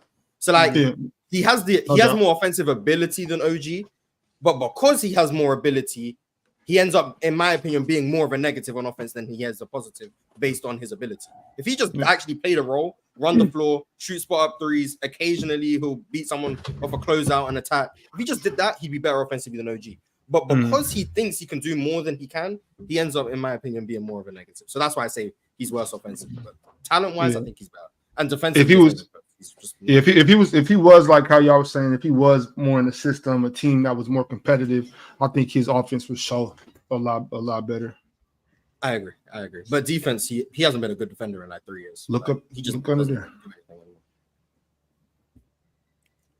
Donovan Samuel says, shout out to the PCL. Enjoyed watching the debates yesterday. Mars and Swiper had some tough first round matchups, but I had them both winning 2-1. I thought it was single elimination too. So I was prepared to win in advance, but cool. Yeah, I mean, 2 weeks for Penn. Oh, so now you guys gave me the 2000 Spurs. That's the only reason people think I lost the rounds. But yeah, I'm curious to see what the topics are this next time. Ron tried to sabotage me again, but it's well. Swiper, you got your topics. Yeah, let me look at this. I haven't looked ahead. Let me see what these are. Can I say the topic you tried to give me since it's no longer on the cards, Ron? What you want Pirate? Yeah, can I say what other topic you tried to give us? since it's no longer there because it was ridiculous? If you want to. Ron tried to give us the topic of what was more impactful, the 3-point line being added or removing hand checking. Like, in what world is that a fair conversation? Like, you've already given me the 2000 Spurs versus the Warriors, which was already unfair. Trying to do it back-to-back weeks is ridiculous. Like, no one's winning a conversation where they pick hand checking over the 3-point line. No one. Yeah, where are the topics at for next week? I haven't seen them. Unless you're arguing. I'll shoot them over to you in a second. But can we? So we can have input on the topics to some degree. Swiper, you got to buy next week, don't you? Yeah, I'm saying, but I play. That's what I'm saying. I played the week after that. They'll give you the topic. Yeah, they'll give you the topics. Oh, but I'm saying we have an input a little bit, Mars, on the topics, like a little bit. No. The topics you get is the topics you get. Which is what I would have swept if you gave me any topic that was relatively close. But well, I mean, shout to Easy, man. He did okay. All right. And for those who are wondering what the PCL is, it's a 7-week NBA debate league with the best debaters on the planet. They'll go 3 rounds. They'll get 3 topics in each round, or they'll do 3 topics, go 3 rounds on each topic, and you guys, the chat, will get to determine who wins. But it's not just a live chat. If you guys go back and watch the video, you will get a vote simply by saying, hey, I got ZZ sweeping Mars. Hey, I got Swiper getting ran out the gym by Gifted. And your vote will count towards that. We won't tally the votes until the end of the whole thing. And then that's when we'll determine the seeding based on who won which battles and all of that good stuff. So make sure, if you haven't watched it yet, go back, watch the videos, and vote. Exercise your vote. And then also make sure that y'all let them know who is the W host of the PCL. Oh, that's easy. That's easy. Facts. Ron got thoroughly outshined. Yeah, Ron got thoroughly outshined as a host. It wasn't even close. So shout out to Ox, man. Shout out to Ox. I will run a poll on that. But Ox, don't, Ron. Don't. You don't got to run the poll. I don't want to hurt Ox feeling or anything like that. This is the one time. This is the one time you don't want to run a poll. You don't run a poll about anything. What's better, ketchup or mustard? Now you don't want to run a poll. I mean, that's probably a good poll to run. I'm definitely gonna get that. I am kind of curious about that because some people that favor mustard over ketchup, that's just weird. Like, I don't like mustard. Contrarians. Hey, is ketchup overrated? No, what? You can put ketchup on anything, literally. It's probably the most versatile condiment. I was getting clowned the other day. I was out eating with the special individual guy myself, and she was trying to clown me for only eating ketchup. She was like, "You don't want ranch? You don't want this? You don't want this?" You took her to a burger place for a first date. Yo, Swiper. we ain't all got it like Uncle Chilton. Exactly. Hey, Swiper, look, I don't see nothing wrong with Cheesecake Factory. Don't start it, Ma. All right. Oh, I don't see anything wrong with that either. I'm just saying. Cheesecake Factory is fire, Ron, but the Burger King, come on, bro. Yeah, bro. That's what I'm saying. Five Guys. It wasn't Burger King. It was actually Dairy Queen, and then we got the little blizzard afterwards. Hey, to me, that's a money day. Chill. She ate for free. She rode in my passenger seat. She got a couple jokes. Like we can go get a cup of coffee and have a conversation. Let me check your temperature. Damn, Damo wasn't feeling that. Yeah, we can do that. All right. He tired of the word cereal. Oh, okay. Get to it, man. But for those who don't know, week 2 is coming up, and it will be on Wednesday for the PCL. We start off with the matchup of the week. Hey, ironically, the very first matchup is the matchup of the week. We got in the left-hand corner, Jack Cody. And in the right-hand corner, we got Dion from Ohio, baby. I can't wait for that one, boy. Woo! I'm talking about heavyweight. This is going to be good, Mars. Mars, this is going to be good stuff, Mars. If anything, it's going to be entertaining. I can tell you that right now, because we are going to hear, right? We are going to hear how awesome you catch the basketball. We definitely going to hear that. Hey, that matters, man. That matters, right? I don't know. I don't know if Vorp's going to be a part of the conversation, but I know how you catch the ball is going to be a part of the conversation. 100%. Dion versus who? Jack Cody, the biggest Tatum fan. Yeah, the biggest Tatum. Oh, I know he's doing backflips right now. I know he's going ridiculous over JT not playing. But shout out those two. Can't wait to see that matchup. Oh, definitely should brought him up today. Also, right after that, we have Big Ox versus Casual on Wednesday. Huh, what? That's not even no battle. He finna get washed. Like, I mean, but you are 0-1 right now, so you might need to like. I'm so not. Like, if you check the comments, everybody knows. And that was a good debate. That was a good debate, but I definitely won that. When I'm about to do the Casual, I might get arrested for it. I might get kicked off the. I might get. You kicked like your off topics? YouTube. You like your topics? I like every topic, Mars. We talking hoop, I'm cooking. I don't care what we talking about. I'll debate him about what's better, Rice Krispies or Cheerios, and I'm gonna cook. What you got? Rice Krispies, Cheerios. You would lose. Whatever one the other person don't like. How do you not Cheerios or Cheerios? I'm talking about plain Cheerios. Rice Krispies clear. Rice Krispies. Yeah, no honey, nothing. You know what I'm saying? Lost. Just all you gotta do is make the rapper sound, and you lost. All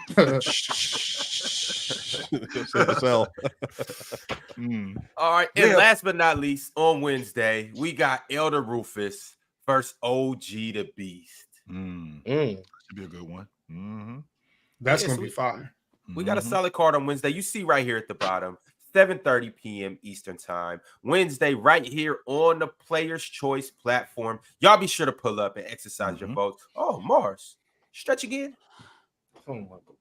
One more time. Oh, yeah. PlayersChoiceMerch.com. Y'all be sure to go get one. Why? Because only winning matters. You see. But all right, y'all. Moving along. Also on Friday, Sunday. Let me talk about those matchups too. Sunday we got Mars versus Pirate kicking us off, and then we got MTL versus ZZ, and last but not least, we got Penn versus our second wildcard contestant. Y'all seen him come up here. He goes by the name of John D. We'll see Penn and John D go toe-to-toe too on Sunday. So y'all be sure to tap into that as well. Me and Pirate are currently in contract negotiations as we can't agree on topics. So we will see what happens. But yeah, we got one. We got a good one so far. Yeah, we got one, but we are deep in negotiations. Do we think most people for these PCLs trying to navigate the PCL debate culture? Do you think most people do research beforehand, or people just kind of off the cuff more? I think they do and pretend like they don't. Yeah, I got you. I think it's gonna. There was a fella that made it cool to pretend like it's off the dome. You know what I'm saying? when we all know that was a lie. But you know what I'm saying? See, I decided to just bring it out in the open. You know what I'm saying? Nah, like I think it makes more sense to do research. You know what I'm saying? Make sure you're on top of things. Like why would we come up here and give these people a half-assed debate?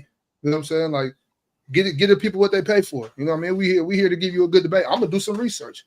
And yes, I don't know all the stats off the top of my head, so I'm gonna make notes of the stats, and I'm gonna refer to those notes while I'm debating and make sure I'm not giving wrong stats. Is it like a? It was you reading. Ron, don't do that. Don't do that because the people really don't understand that the people really don't understand that StreamYard is on my laptop, and when I'm looking at my laptop, I'm looking at StreamYard. My camera in that debate just happened to be on my ring light when it's usually right in front of me on my laptop, like that. See, that's my camera right there. I'm looking at it. So, you know, people don't understand those type of things. If you've never been on StreamYard, you wouldn't understand that. But you know. I think to answer your question, yes, Swipe. I think most people do research and then pretend like they don't, try to seem like, oh, I just knew this. It's like you don't know that. It's like an anti-research, anti-education. You don't want to seem as like a pipsqueak or like you don't want to. Apparently, it's bad for debate if you come in prepared. But politicians, imagine that, Mars. Imagine that. Like I'm actually prepared to do. If they ain't want us to come in prepared, they wouldn't give you the topics a week before your debate. Right. The reason that they've given us the topics a week before is so you can have time. Now, what if even more so, Swiper, to your point about the politicians? Not only did they do research, but somebody else writes their speech for them. You know what I'm saying? So it's like you see them in the debates, and you see them right there, Ox, with their notes in front of them during the debate. Right, they're right there. When you go, if you can go to an Ivy League debate, Yale versus Princeton, and they're gonna have notes. You know what I'm saying? Like that's what you're supposed to do. Come prepared. But you know, we're actually in a generation and actually grew up in a generation that made it seem like trying hard isn't cool. You know what I'm saying? Actually putting your best foot forward is a nerd thing. Like, don't you think that's a fear burst thing? A 100%. Fail, like I don't want to. If I try too hard and fail, then that's like an indictment on me type thing. 100%. Yep. Yeah. Yeah, but you know what? If you try hard and fail, if you try hard and fail and then try again, that just shows that you're a tenacious person. You're willing to keep going. You got drive. You know what I'm saying? I think that shows more than not trying because you're afraid. And a lot of people, Swiper, are afraid of their own greatness. They're afraid to reach their peak potential. They don't know how good they could be, and they're afraid to find out. Ox, I want you to stay right there. Remember when I talked about Mars a couple of weeks ago when Mars and I asked you to expand on tough shot making and creating good shots. Creating good shots. Ox, stay on that, please. Talk a little bit more about the difference between being a failure and being a success. Can you please elaborate on that a little bit more? And like, what do you mean as far as like that? As far exactly as what we're talking about. Exactly. No, not the that. Context exactly of life. Exactly what you just talked about.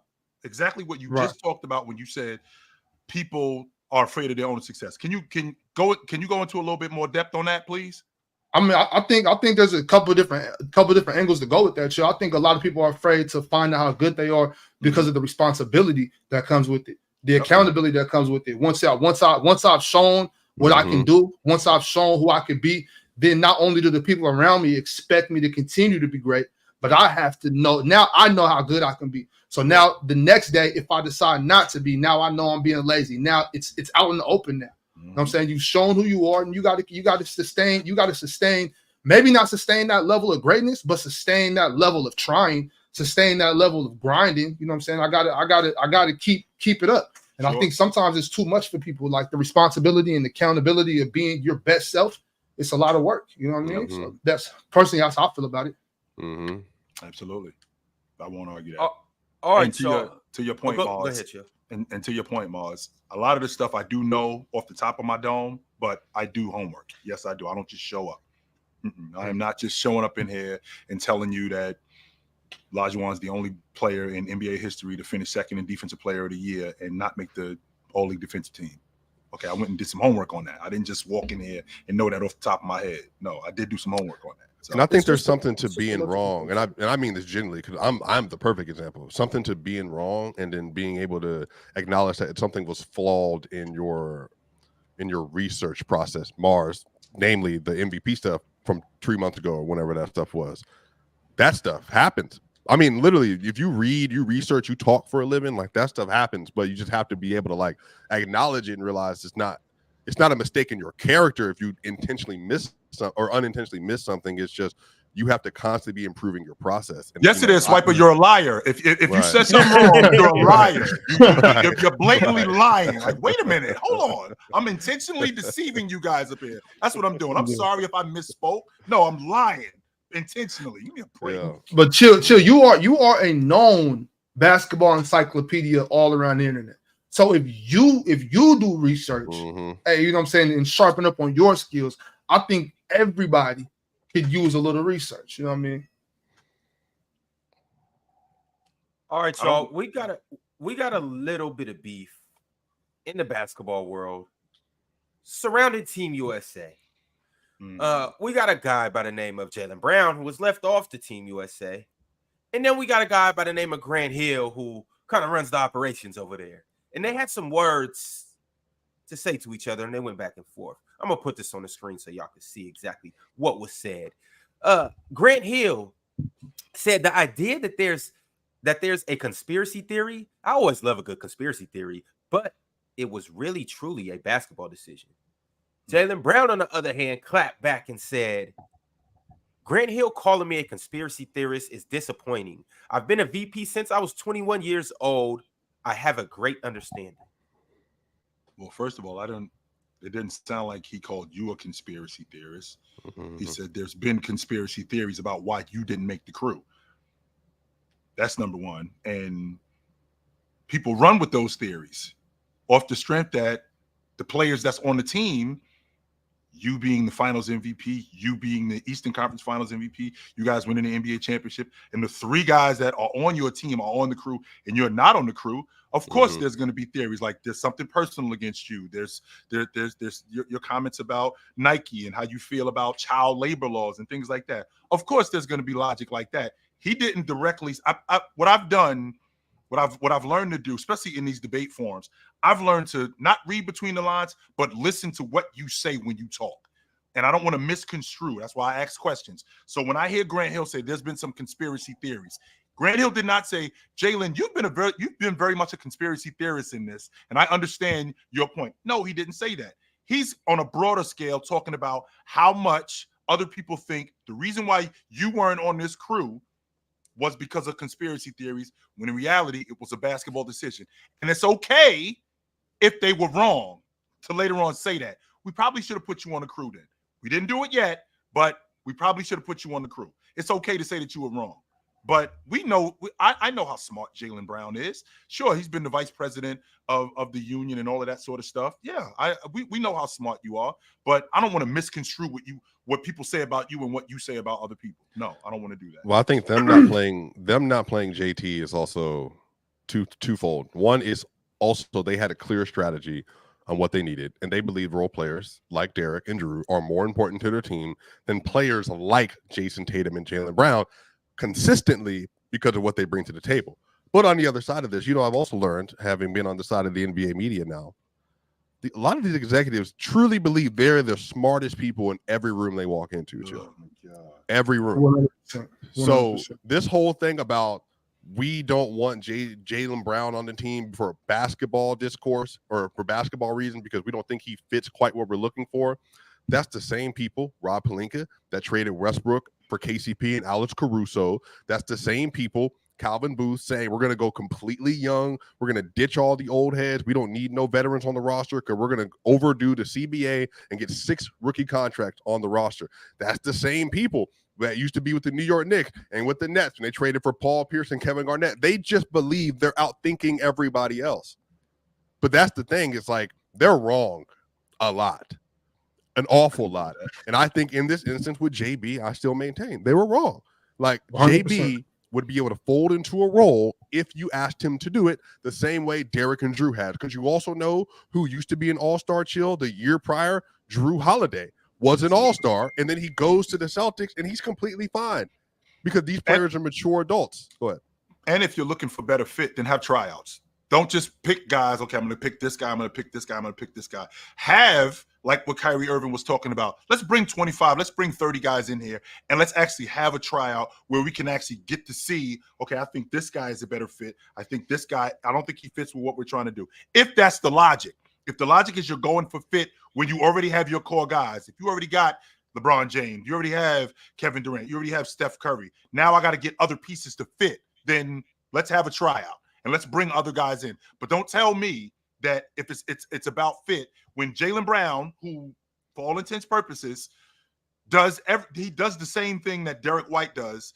I don't think he does in terms of fit. I'm not sure if the word I'm thinking about is scoring. That's the thing that I'm thinking about on this crew. If you're going to tell me that Derek White fits better, you're telling me that Derek White fits better on this crew off the strength of them scoring, then that means that this crew without Jayson Tatum, with Jayson Tatum, with Kevin Durant, with those guys, that works. If you're going to tell me that that's the case. But if that's not the case, then we got to have a tryout off the strength that we can now see who fits better on this crew with those guys. I think it's naive to act like politics don't play a part in all of this stuff. 100% they do. How much is we don't know unless we're in these talks. But from every level of sports, politics plays a part in everything.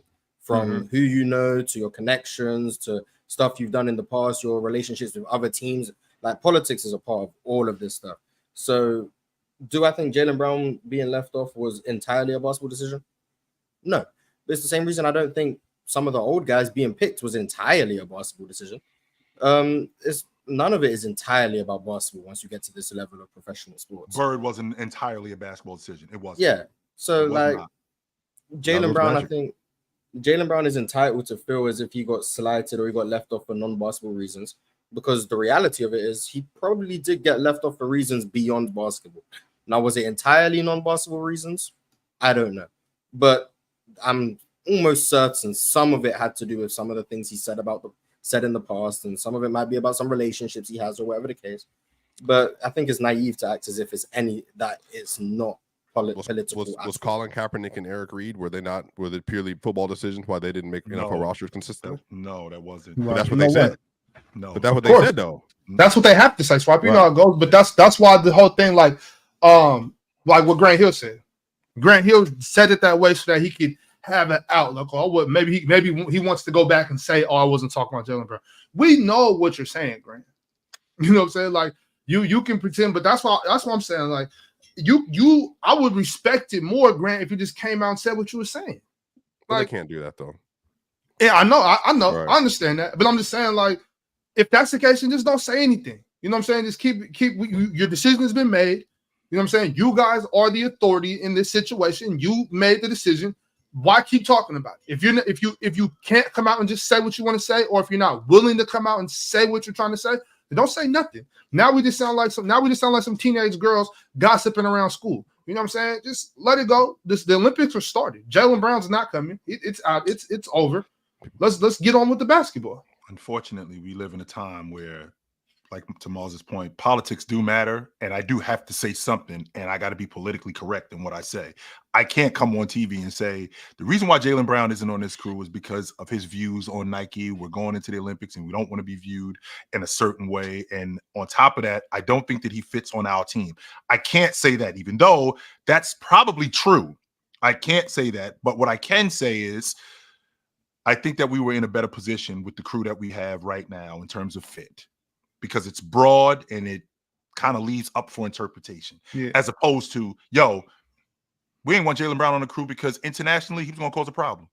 The problem with that, Chill, is that we know that's not true. Right. Like, we know Jaylen Brown's better than half this roster. Right. So what? Like, and we also know that. Do we also know that he wasn't going to be a problem internationally? But we knew the same thing with Barkley. We didn't know Barkley was going to be an international problem, but he was on the crew too. So, but that's why I think that's why I've never understand the point of these interviews, or like they never say what they truly want to say. The athletes, the general man, like they never. And whenever they do, you end up having to become a whole big story. You don't see the point in them asking the question. You mean?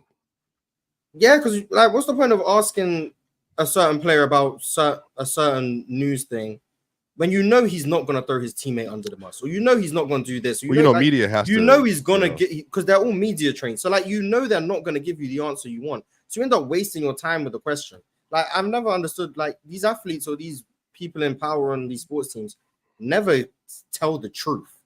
Right, so you have to document. Even wasting time to ask questions. But Mars, that's where the reporters, that's where the Jim Grays of the world, right, and guys like that come in, where they're going to ask the tough questions and they're going to press you to answer. You have to document everything. Yes, right. The questions aren't tough if you know that you don't have to tell the truth. But then but I think sometimes it's not always. I could lie about anything. But it's not always what's out in the moment, though, because remember, stuff will come out later. Right. At one point in time, and then the reporters will then cross-check what you said, and July 29th, 2024, this was your answer. You're telling us 6 years later this is different, and then you get like a storyline that's built out of like, okay, well, there's clearly deception, there's politicking, there's things that were happening behind the scene. And again, even when you get in these media scrums, like, you have to ask these direct questions about certain things, like, because it's just, you have to put it out there for the athlete and for the coach to have to respond to it. And most times, you're right, Mars. They're going to say, we're not speaking about that. We're talking about the game, whatever. But it's your job for public consumption to give them as accurate as information as possible. That's supposed to be the job, at least. But if you look at the women's side, who I think was even more in the media as far as Caitlin Clark not being on the team, you see Coach Staley. She came out just the other day and said, "Yeah, we got that one wrong."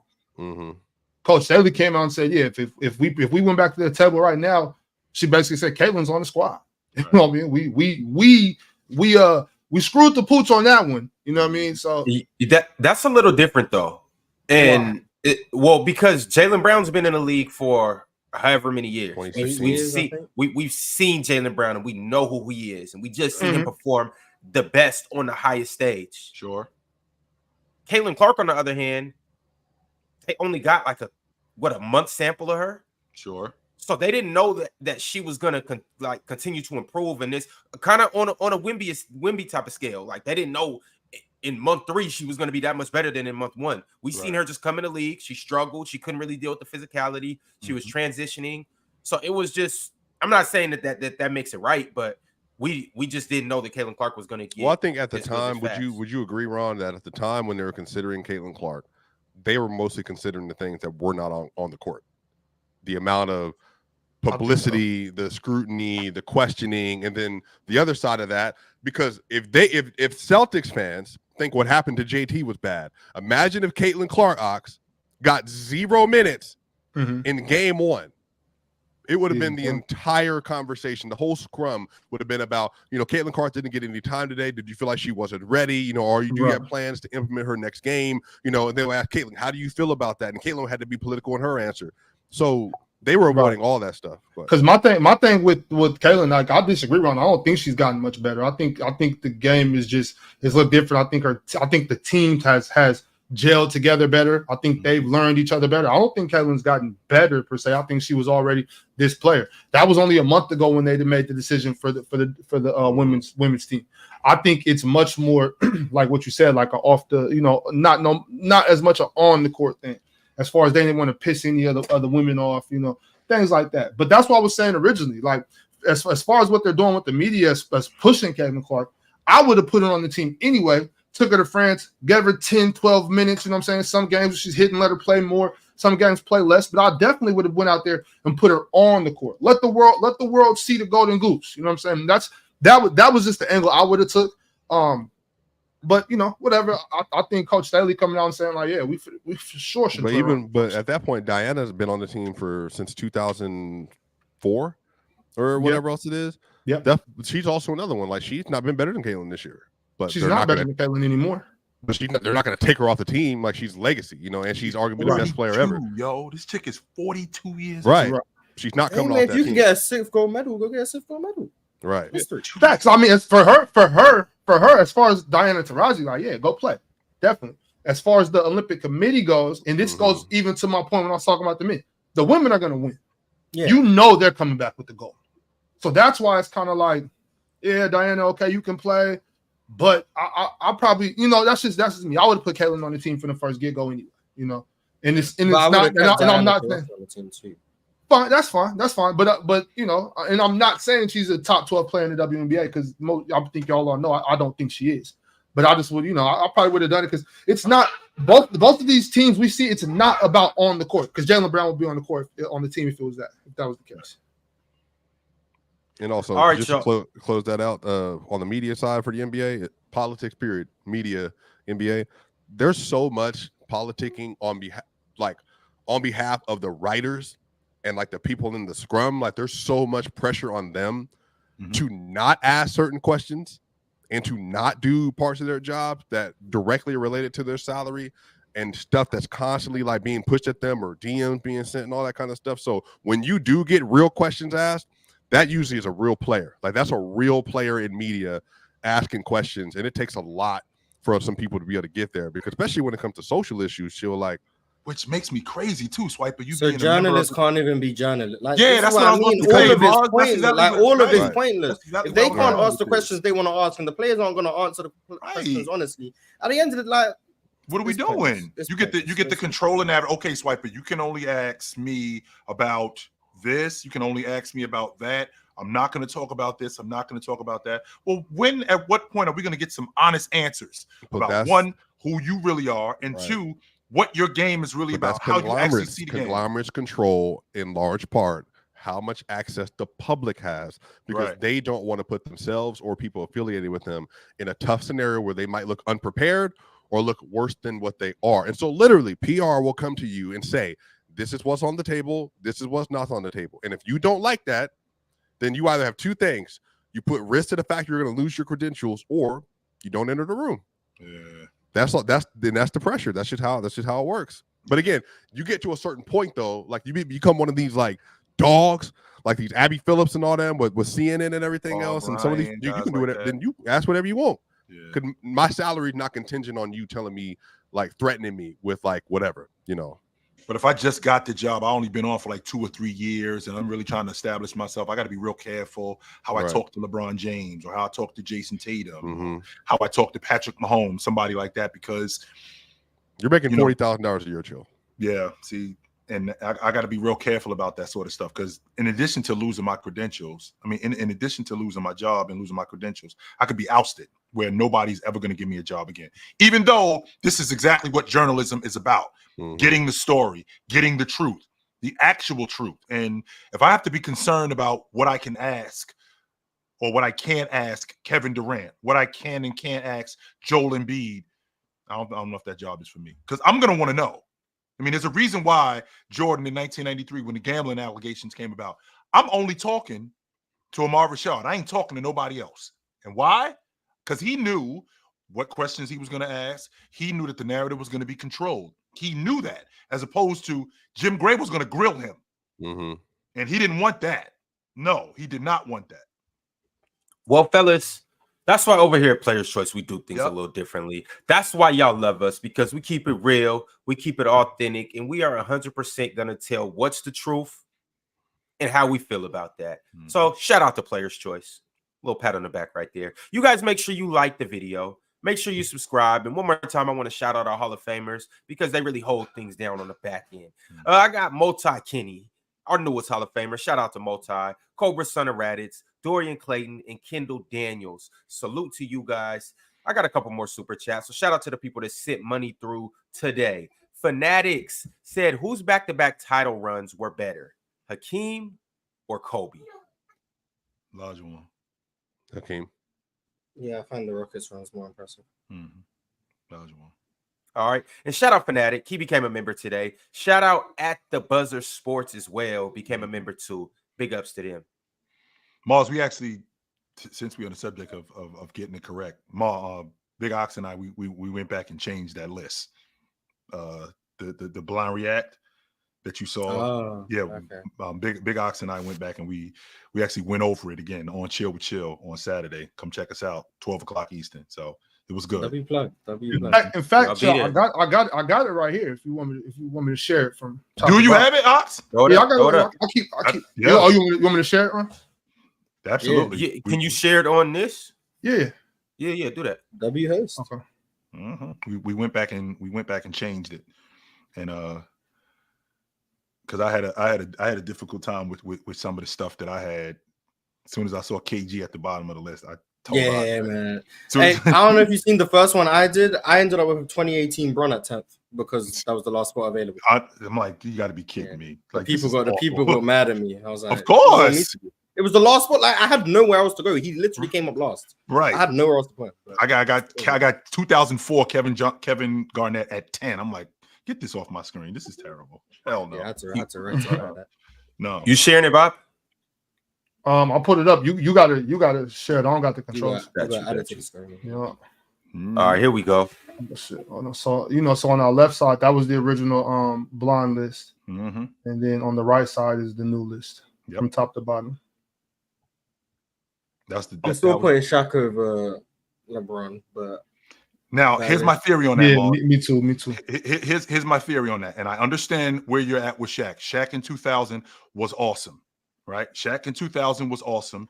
He had Bryant, he had Derek Fisher, he had Robert Horry, he had Rick Fox, and he had those guys for quite a while. I believe those guys were together 3-4 years before they actually won the NBA championship. So there was some continuity there. I'm thinking about what James did in 2018. The fact that roster got flipped. That roster got flipped in the summer of 17. 7 new guys. Latest White Boy. Good to see you, brother. All right. The roster got flipped in 17, then it got flipped again at the trade deadline. Mars, one of the things that you harp on with James during that season is you harp on not just him defensively, but that team defensively. And I think one of the major reasons why they were the way that they were was because of the reconstruction of the roster. And there was really no continuity. I don't think that you go from being a top 5 defensive player of the year to now you're completely in the cellar as a defender. I think that was largely due to how that roster was flipped and they weren't able to get any continuity defensively. And to think that what James did with that crew and how that roster got flipped and there was no continuity to take them to not just the Eastern Conference Finals, but to take them to the NBA Finals, I think that was more impressive than what Shaq did. I guess the way we're viewing it is a little bit different. I think there's a difference between capability and actual production. Sure. I think in 2018, LeBron was capable of still being a very good defender. I don't think he just suddenly forgot how to play defense. But in reality, on the court, his defense was worse. Like he played worse defensively in 18 than he did in years prior. And he did in years after, like 2020. He was obviously better defensively in 2020 than he was in 2018. Not because he magically just gained more ability in 2020, but because for all those reasons you may have outlined, that might be the cause. But in terms of on-court production, LeBron was worse defensively. So if I'm judging these individual years, just single years, so imagine 2018 LeBron and 2000 Shaq. Imagine that's just basically their rookie years. Nothing else. Like I don't have a prior recollection of them. There's no 99 Shaq to refer to. There's no 2002 Shaq to refer to. I just have 2000. If I look at both of those players, to me, Shaq's just a better player. Like, and I understand 18 LeBron, the carry job, it gets praised. I look from game 1 of the regular season all the way to game 82. Shaq had a better regular season, in my opinion. Anyone who says LeBron had a better regular season, I either think you're lying or you haven't watched regular season Shaq games in 2000. Yeah. Those are the only two options, in my opinion. And then the playoffs, obviously, LeBron carrying that Cavs team to the finals is tremendously impressive. But Shaq in the playoffs in 2000, like there wasn't a game plan for Shaquille O'Neal. Like I don't think people, if you've only watched the finals can still tell you somewhat of a story because of what he did to the Pacers. But just watch how teams reacted to Shaq's presence. If Shaq's within 10 feet of the rim, the defense is scrambling. Like, that's like how much of an effect he had on offense. So even if he didn't average 10 assists a game or what, like, he didn't, you just look at the effect Shaq was putting on teams' defenses in terms of you have to foul him. If you don't foul him, he's going to score. You have to double team. You have to triple team. You're leaving guys open. Guys are getting the easiest shots of their life just playing next to Shaq.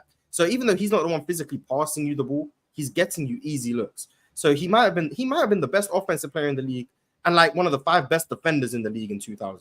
That's not something 2018 LeBron can say, which is why, for me, 2000 Shaq is like the 3rd best single season ever, behind like one of Jordan's years.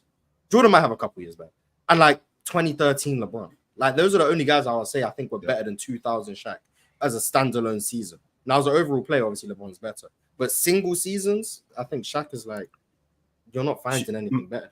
Mars, Shaq was so good at that time that I think we actually underrate him based on like, first off, I don't think we give him nearly as much credit with the Magic as we should. Like his longevity is underrated because of how good his peak was. Yeah, exactly. Who was underrated? Shaq as a player, his whole career is underrated because he was so good at his peak. Right. People don't seem to acknowledge that he has some of the best longevity we've ever seen too. Yes. He came into the league a top 10 player and was a top 10 player for another 13, 14 years. Yeah, like his longevity is crazy. 14. Like his longevity is crazy. Not a lot of guys. People get mad at Shaq because he went to the Heat and also people think he left something on the table too, which I don't know how true that is. Like, just because you work hard doesn't mean you go get better. Shaq might have never developed a jumper. His free throws might have never got better. But the point I'm making is what we were seeing though was amazing. People get mad at Shaq because after the finals with the Heat, he started declining. I'm like, what do we expect Shaq to be dominant for? 20 straight years? Yeah, that's just Ron. I just don't like that what you just said right there. Now, mind you, I've obviously never been in the gym with Shaq. Maybe Chill, maybe you can speak to this. You can definitely speak to this more than I can. But I don't like the idea of people saying, oh, Shaq didn't work hard. Just because I'm not a psychopath like you are, Kobe, doesn't mean I'm not working hard. Just because you want to be in the gym for 20 hours a day and I'm in the gym for 3.5 doesn't mean I'm not working hard. Everybody's not a nutcase. You know what I mean? Like, I mean that in respect, obviously. Like, you know what I'm saying? I mean psycho in a good way. You know what I mean? Like, everybody can't just lock in and go crazy in the gym for 8-9 hours a day, get up at 4 a.m., go work out, go eat breakfast, come back at 7, lift weights, then go run at 1, and then come back and get another shooting workout in at 5. Like, bro, you're in the gym for 8 to 10 hours a day. That's insane. And it's just because I'm doing 2 days or getting a real good workout in at 6 doesn't mean I'm not working hard.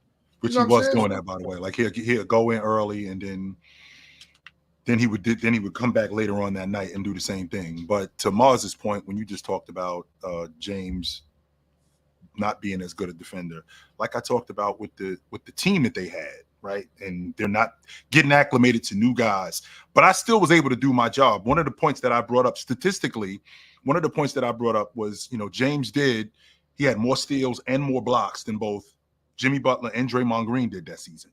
Both of those guys was all-league defenders. That was largely due to them being on a crew where there was continuity. James, on the other hand, still doing his job, right? Still doing his job. But I do think that because of the constant rotation of guys, I think that affected him psychologically, which is why he wasn't the defender that he was the year before that, when he had the crew that he had, that they were able to play a little bit more and be more solid. Now, when you're talking about going through the playoffs, where I won't argue about how Shaq basically had teams looking like roaches with the lights cut on, where they were just scrambling, like, what are we going to do? What are we going to do? I mean, the amount of gravity that James brought, just off the strength that I am the primary ball handler, I am the primary scorer, I am the primary distributor, I am the primary playmaker. Everything that we do on offense is predicated on me and me alone. I am involved in getting Kevin Love shots. I am involved in J.R. Smith. All of these guys play off of me, and I'm responsible for everything that they did. Shaq needed Bryant. He needed Ron Harper. He needed Bryant Shaw. He needed those guys to make shots. He needed Derek Fisher to get him the basketball. James, on the other hand, was responsible for not only them getting him the ball, but him getting them the ball also, and for them to do what they did, which would explain why they ended up in the NBA Finals, because he was that good. This is the same guy who, at that point, I believe it was in the middle of the season, where he said that we shouldn't be on TV anymore because they were that bad, because that's where the disconnect was, Mars, in terms of continuity. That's how bad they were. So when I think about what he did that year, and I think about what Shaq did, to be honest with you, Mars, I think it's like this. I think Shaq finished second in defensive player of the year that year, and it was a legit argument that he could have been the defensive player of the year that year. Who won it? Zoe Morton won it. Shaq and Shaq out-rebounded him that year too, by the way. So I think that there was a legit conversation of Shaq being the defensive player of the year that year. So I don't think it was that far off. I don't. Fellas, we got to transition over to these super chats. Shout out to everybody that's in here right now. Y'all been holding it down this episode. Make sure you hit that like button, and salute to y'all for always backing PC and also the chat players as always.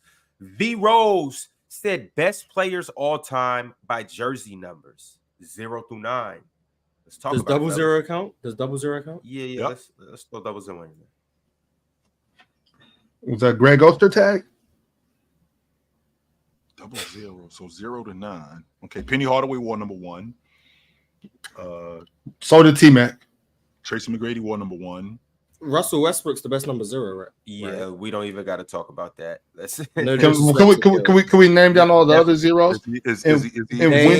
I was about to say, is Russ better than Dame? Yeah, because no. But when did Russ put 0 on? He was always. He wasn't always. Yeah, he was 0 from the door. Yeah, he started at number 4 later. But Russ got it. Russ got it for sure. Okay. Number 1 for me is T-Mac, unless I'm forgetting someone egregious. Chauncey Billups wore number 1. I think I got me. It's still T-Mac. Anthony Hardaway. I gotta go with Penny. If you go Penny and for me, Penny and T-Mac, hey, I win either way. I'm fine either way. I win either way. Okay, I'm fine with that. 2, Kawhi. Oh yeah. Mitch Richmond. Kawhi. Okay. 3, Chris Paul. Wade. Allen Iverson. Oh, Wade. D-Wade got it. D-Wade. D-Wade. My fault, Brandon Roy. Respect D-Wade. My bad. Yeah, D-Wade got it for sure. 4. For sure, Brandon Roy. Joe Dumars. Let's see. Who wore number 4? Chris Webber wore number 4.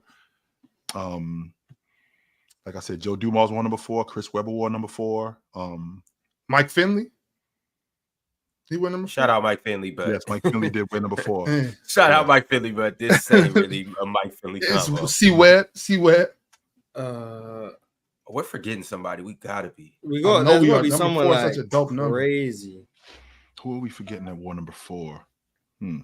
That's a good one. Did Chris Bosh wear 4? CB4? He did. He wasn't better than Webber.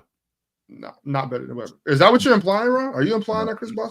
I'm just. Hey, you threw out Michael Finley. I threw out Chris Bosh. We're just trying to be fishing. Four might be. That's not crazy though. Chris Bosh and C Webb. It's not crazy. With respect to Chris Bosh, it's not crazy. But I mean, I'm picking Jalen Green, but that's just All right, yeah, I think I got Chris Webber on this. 5 J Kids. Yes, J Kid. 6 Bill Russell. Yes, over Doc, sure. Over Braun. Bill Russell. Wait. James wore 20. James, man, you had 6 for 5 years of your career, man. Bill Russell. Yeah, but it doesn't matter. That Miami Braun clears Bill Russell. Why they retire the whole number for the league then? Out of respect. Braun wore 6 for the. Okay, I mean this in the most respectful way possible. Kobe died, they ain't retiring no numbers. Yeah, but Kobe's not Bill Russell. Those numbers are getting retired. Exactly. Bill Russell. All right, we can go to okay, fine. Bill Russell. Bill Russell. Fine. Yeah, respect my good. There we go. All right, 7. Carmelo. Melo. It's gonna be Melo, right? I mean, KD wears 7 too, though, but Melo. Over Tiny Archibald? All right. Yeah. KD I got big love for Tiny too. Melo. 8. Bryant. Kobe. Yeah. 9. Oh my God. I hated him. Number 8. I hate number 8, Kobe Bryant. Is 9 Rondo? No. 9 is Ray John. Ball Pettit, 100%. Ball Pettit. I can't. If you gonna go, if I'm gonna cape for Bill Russell, I mean I can't. Yeah. Right? Yeah. I can't. I can't get prepared. I can't. First of all, I got Bron at 6 and I got Ray John at 9. But for the sake of us as doing this as a collective, shout out to Bill Russell. I will say Miami Bron is better than Bill Russell ever was. But in terms of the number 6, is Bill Russell, man. Well, that's what I was saying, Morris. Like, if we're talking about who put in the most work with that number, okay, Bill Russell got it. That's what I'm saying. By a mile. But if we're talking about who was the best, yeah, the best player to ever wear number 6 is Miami Bron. But in terms of the legacy of the number 6, is Bill Russell's number. The league retired it for him. Chill. Who else wore number 8? That's not Kobe? Nobody. Number 8. As far as I'm concerned, not a single soul. Nobody. Latrell Sprewell wore number 8. Zach LaVine wore number 8. And they wore it because Latrell, boy. And they wore it because of Bryant.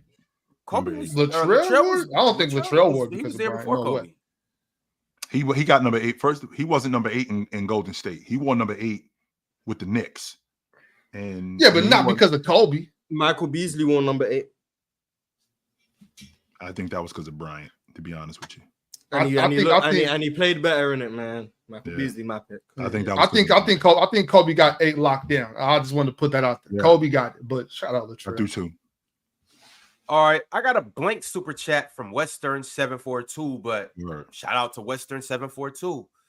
MC Robinson put this on our mind. He said the Ville, they have Montrezl Harrell and Peyton. I'm assuming he's talking Peyton Siva. I know he's talking Peyton Siva. And then he said, and for La Familia, they have Eric Bledsoe and Willie Cauley-Stein. Shout out to them dudes. Shout out to them. Shout out Siva, real Seattle legend. Word, Kentucky alums. You talking about the Peyton Siva that robbed Trey Burke and Tim Hardaway? He won the game. All right, he won the game. Trey Burke clearly blocked that shot. They called a foul. I could not believe that. It was oh my God. Peyton ain't called a foul. Peyton just was trying to get a layup. The refs called a foul. Show you right. Killer Cam said Kerr said he sat Tatum as he wanted to play bigger with Bam, Embiid, and AD. But he runs a 3-guard lineup.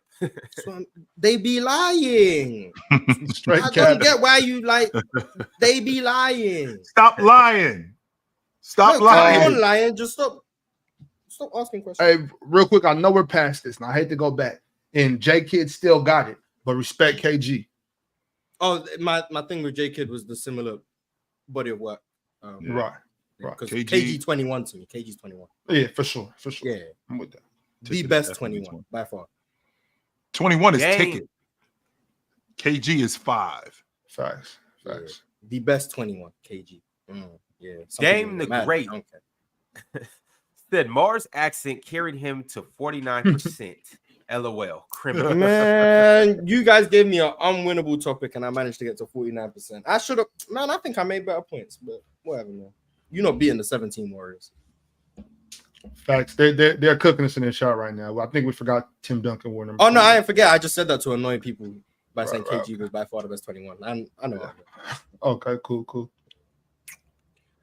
Tyrone Flawless Wiggins said, salute to the panel. I hope you never stop the show, and I hope to be on the panel one day. When I show up, I will cook heavy.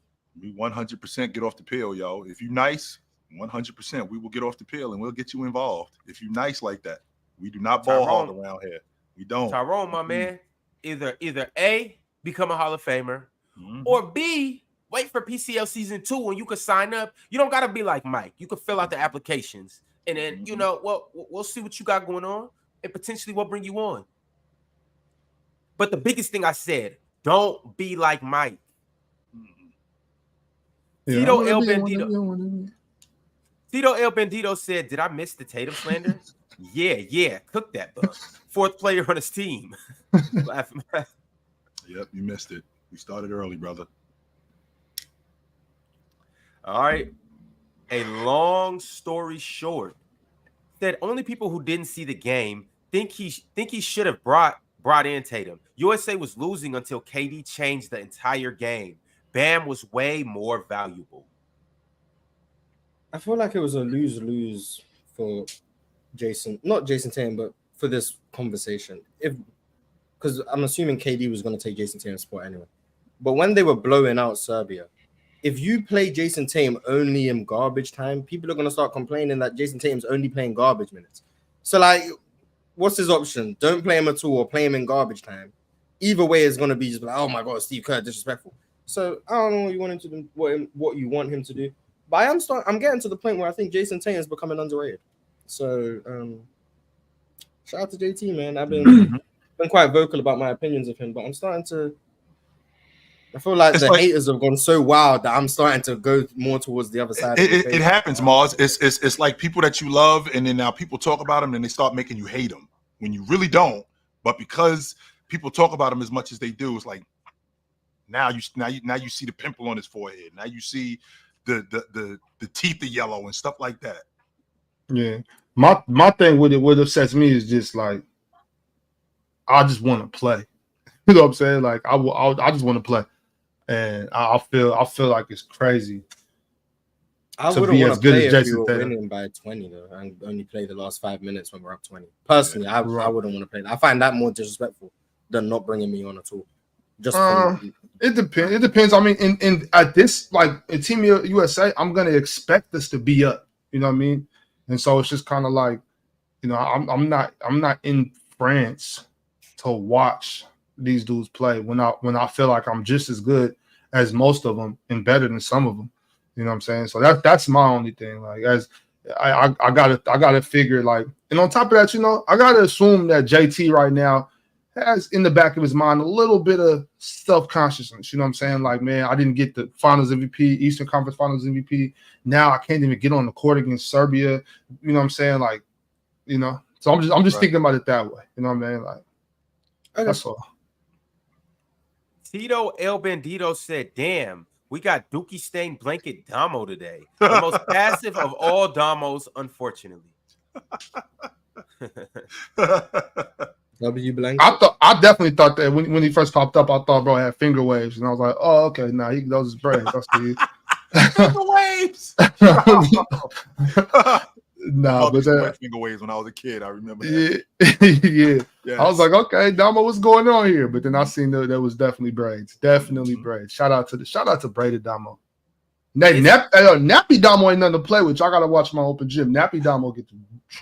All right, but go ahead, my bad, bro. It's Zamzay said top 5 should start over KD, should lead the team in scoring. Now needs to sacrifice. #interesting. Well, he doesn't need to sacrifice. That's what's going on. And he did do that because, like I said earlier, he could have made a big stink about this. Why am I not playing? It's unacceptable. I mean, Anthony Edwards did it last year when He had to come off the bench. He should be starting. He made us think about it. So I ain't got to the point where I'm calling JT top 5 though. Even though I think he's becoming underrated, I can't get that far. But I do think he's becoming underrated. Right. Tito El Bandito said, "This not that deep. It's just funny a top 10 dude didn't play. LOL." Told y'all top 15. Yeah, I'll go in top 15 for sure. I still think he's underrated. I don't know if he's top 10 for sure though. I do think he's underrated. Kais said, "I always been low on JT. So I ain't think he was gonna play much, but 0 minutes is wild.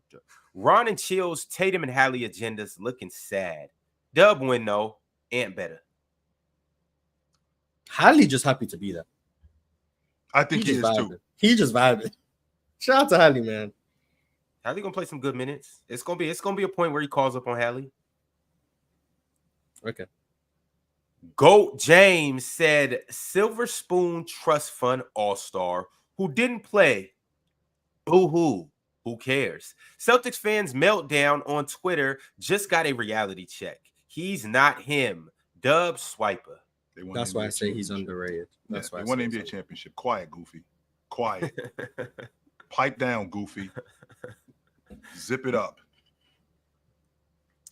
Tito El Bandito said, "KD doing what KD does. Plays like a 7-foot basketball god. Went on a super duper team. This nothing new." Yeah, he got busy right from the beginning, man. I wasn't really surprised about that. That's KD. KD. It wasn't like I was sitting there like, whoa, yo. It's like, that's KD. I mean, the most gifted scorer I ever seen. Like he said when they played against the Clippers. You know who I am. Don't act like you don't know me. You know me. It was fun watching the warm-up games. Yeah. It was fun watching them do all of that without KD and whatnot. Those were good games. I enjoyed it. But it just hit a little different with KD out there. Yep. Just a little different. I ain't never seen someone who could score like KD. I'm not saying he's the best scorer ever, but I ain't never. Yep. And I've watched a lot of NBA history.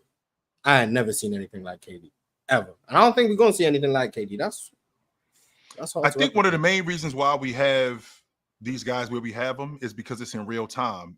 Like 20 years from now, it's going to look way different. It's very much like when we talk about James or we talk about Brian or we talk about like Olajuwon or somebody like that, and we see what they look like when they were at their peak. And we're like, man, how awesome was this guy? Because we see him right now, we don't really appreciate what they're going to be 20 years from now. So a guy like KD, even though I think the league is going to look like a bunch of 6'9", 6'10", 6'11", basically demigods, we're going to appreciate KD even more 15, 20 years from now. They won't be moving like KD, I promise you. Yeah. That. No one moves like that. Brian Pumper said, "Team USA is sacrificing with the exception of LeBron, Steph, KD, and at times Ant. We knew this is going to be difficult for some reason to become role players." When you got a bomb squad, that's what happens, right? Everybody can't, like, the songs aren't written for everybody. Somebody got to stand in the back and sing background. That's just the way it works. Kais said, "Bam is definitely better than JT. Better passer / playmaker, mid-range shooter, finisher, defender, just better." So Bam is a top I'm not 5 sure player. I agree with half of Bam a top 5 player in the league. Bam a top 10 player in the league then. Okay, we doing that. 15. All right. Yeah, Bam a top 10 player in the league then. We doing that. Yep. That's just crazy. You know? Hey, that's what we doing. That's what we doing. That's what we doing. Ridiculous. No, I disagree with half of the things he said. I think Bam's probably a better passer and defender. Mm-hmm. Everything else I don't think was true. Well, mid-range, maybe. Everything else I don't think was true. He's not a better finisher than Jayson Tatum, and he's definitely not a better playmaker than Jayson Tatum. Man, he's not better than Jayson Tatum. There's definitely some things on the basketball court that he's better at, but Jayson Tatum is better than Bam. And I don't even think it's really a debate. I don't think it's a fair discussion. Bam's not on that level, and so I don't want to feel like we're disrespecting Bam because we're not. Bam is an incredible basketball player. Right. Is he Jayson Tatum? Not close. Alan L wants to know how close you and Swiper got. He said, "Ox, the sneaky link?" Question mark? L Ox. That was crazy from Swiper. Like, I'm sitting right here, bro. Don't treat me like that. Yeah, I said like Swiper just burning bridges up here. Like, I don't know what he was doing. Ladarius said, salute to the panel and happy birthday to Manu Ginobili. What's your favorite moment of Manu? I thought his birthday was yesterday, but happy birthday, Manu. What was it? I mean, my least favorite moment, him blocking James Harden. But damn, favorite moment. For me, it's the 2004 Olympics. Cooking Team USA. For me, it was the 2004 Olympics. I'm like, I didn't know as Americans, you would say your favorite moment from Manu Ginobili would be actively against your country. Yes, and the reason why was because one, Mars, I didn't even know Argentina had a team like that. I didn't, and then to see Manu Ginobili getting busy like he was getting busy, it just amplified who he was, and now I got to start watching this dude even more than what I am watching him. Louis Scola. Mm-hmm. Hey, and my favorite Manu moment was every time he hit the Manu. And for those of you who don't know, the Euro step is really called the Manu. Anytime you hit a Euro step, smacking the bat out there. That was crazy. Back to back, that was nuts. Remember when Randy Johnson hit the bird? That was suicide, Ox. He did that on purpose. He 100% was over life and he wanted out. He wanted out, and that's why nobody runs in front of 100-mile-an-hour Randy Johnson fastball. Nah, he did that on purpose. Insane. The bird exploded. Yeah, he picked that day. He was like, "Today is the day. I'm out of here. I'm gone. Nope, I'm out of here." Oh man! Shout out to Manu there, man. Top 10 shooting guard of all time, in my humble estimation. If not 5. NV has been a member for 10 months, and he sent through a super chat. He said that's his job. Facts. Yeah, true that. It is his job. You're right. I won't debate that. That's fine. I mean, but is it his job to work out 10 hours a day? Or is it his job to show up to practice, show up to the games, be a good teammate, show up to media and that stuff? Well, I think as a professional contractual obligation. Everything else on top of that is extra. But as a professional athlete, though, you should put in get some extra work in. Like, yeah, go to practice, do that. But you know what I'm saying? Yeah, you should get a little extra cardio in. You know what I'm saying? Do whatever it is that gets you correct. Like for Kareem, you know what I'm saying, was yoga and Pilates and all that type of stuff. You know, strengthening your joints and all that. So yeah, I mean, you got to take care of your body, be the best you can be. Now that doesn't mean you need to be in the gym 10 hours a day. You know what I'm saying? Some people you can overexert yourself, get hurt. You know what I'm saying? But yeah, come for anybody coming into the season overweight, out of shape, I think that's as close to criminal as you can be as a professional athlete. I get on Luka Doncic and Joel Embiid, so I got to keep the same energy for Shaquille O'Neal anytime that happened. Unless it's like injury related, where I was hurt, I couldn't get some cardio in or something. I'm not sure about that. Like I said, you would be more the person to speak on that. I don't know, but I got to keep the same energy for everybody because I definitely hold Luka and Joel accountable for that. Yeah, but you can do too much too. It's not just like I've said it on Open Gym. Kobe's relationship with the gym was borderline unhealthy. Like sometimes you can do too much. Sometimes you can do too little, but sometimes you can do too much. So absolutely, Mark. Like if you guys don't know, rest is just as important as the workout. It's actually even more important because your body has to recover and recuperate. That's how your body literally gets stronger. Like, yes, it is the workout that makes you where you get better, but it's when you rest, when your body heals itself, it comes back stronger. Yeah. So like it's important to rest. It's essential. Yeah, but don't be like Ron and rest on every leg day. You know what? I decided what's gonna happen this summer. I'm dunking on you, nigga. All right. Yeah. So, hey, stay away from me. Damn. Chill. I don't went to a leg day. I've been missing.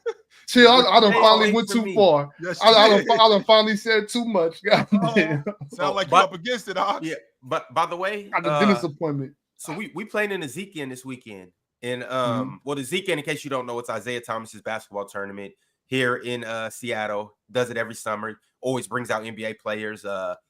I know Kuz was in it one year, Kelly Olynyk, on top of all the basketball players that are here in Seattle. Remember that year, DeJounte and Paulo, they got in a fight. I can't remember who was there last year. I know Mars, your boy, was there last year for the Rockets. The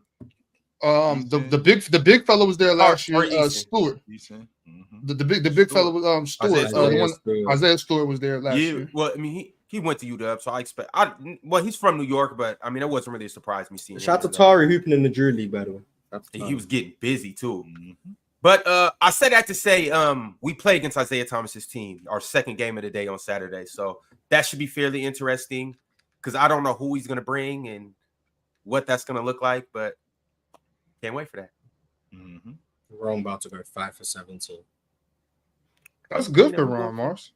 Oh, damn. Hey, Russell Westbrook is his favorite player. Hey, Ron, 5 for 17 with Caruso level defense. Ron, can I get a? Am I going to get a 7 for 17 game with 8 rebounds and 3 turnovers? Am I going to get that or 3 turnovers? Double that. Chill. I don't know. Chill. All I know is I'm gonna try to get busy. Okay. Ox, watch your head, yo, because it sound like Ron is definitely trying to throw one over the top of you. Yes, yo, chill. Remember what I told you? Guess who pulled up to the house the other day with only slides? Here we go. See, here we go. My dude told me. See, this is what I'm talking about you, Ron. I'm so sick of you. It's the same dude who said he keep a pair in the trunk of the car. He said that. He told me that, Ox. He said I keep a pair in the trunk of the car, Ox. He said that. Are you telling me, Ron, there was no sneakers in the trunk? Chill. You can't say nothing, bro. You chose Jack, Cody, and Dion to be in your group.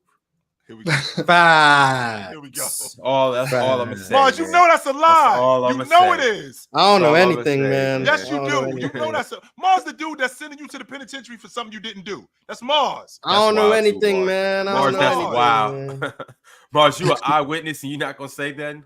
That's crazy.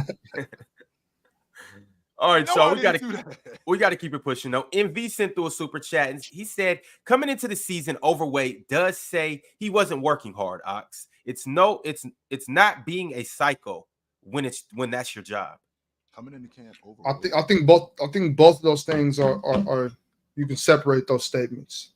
You know what I'm saying? Yeah, coming into the season completely out of shape or overweight can be looked at. That's a circumstantial thing. I don't know what happened, but yes, overworking yourself, being in the gym, sleeping in the gym, it's a little overboard. I think so. Yeah, and if you guys don't want to be overweight, I got a great option for you. What up, PC Nation? Warmer, sunnier days are calling. Fuel up for them with Factor's no prep, no mess meals. Meet your wellness goals in time for summer thanks to the menu of chef-crafted meals with options like Calorie Smart, Protein Plus, and Keto. Factor's fresh, never frozen meals are dietitian approved and ready to eat in just 2 minutes. So no matter how busy you are, you'll always have time to enjoy nutritious, great tasting meals. Make today the day you kickstart a new healthy routine. What are you waiting for? With 35 different meals and more than 60 add-ons to choose from every week, you'll always have new flavors to explore. Crush your wellness goals this July with dietitian approved meals and ingredients that you can trust. Make your day delicious. From breakfast to dessert, stay fueled with easy, nutritious options. Treat yourself to restaurant-quality meals that feature premium ingredients like filet mignon, shrimp, and blackened salmon. Keep kitchen time to a minimum. Factor meals are ready in 2 minutes. No shopping, prepping, cooking, or cleaning up. Enjoy effortless support for your lifestyle. Choose from 6 menu preferences to help you manage calories, maximize protein intake, avoid meat, or simply eat well-balanced. Head to factormeals.com/playerschoice50 and use code playerschoice50 to get 50% off your first box plus 20% off your next month. That's code playerschoice50 at factormeals.com/playerschoice50 to get 50% off your first box plus 20% off your next month while your subscription is active. That was a really good segue, man. Nice Thank job, you, Mars. Nice job.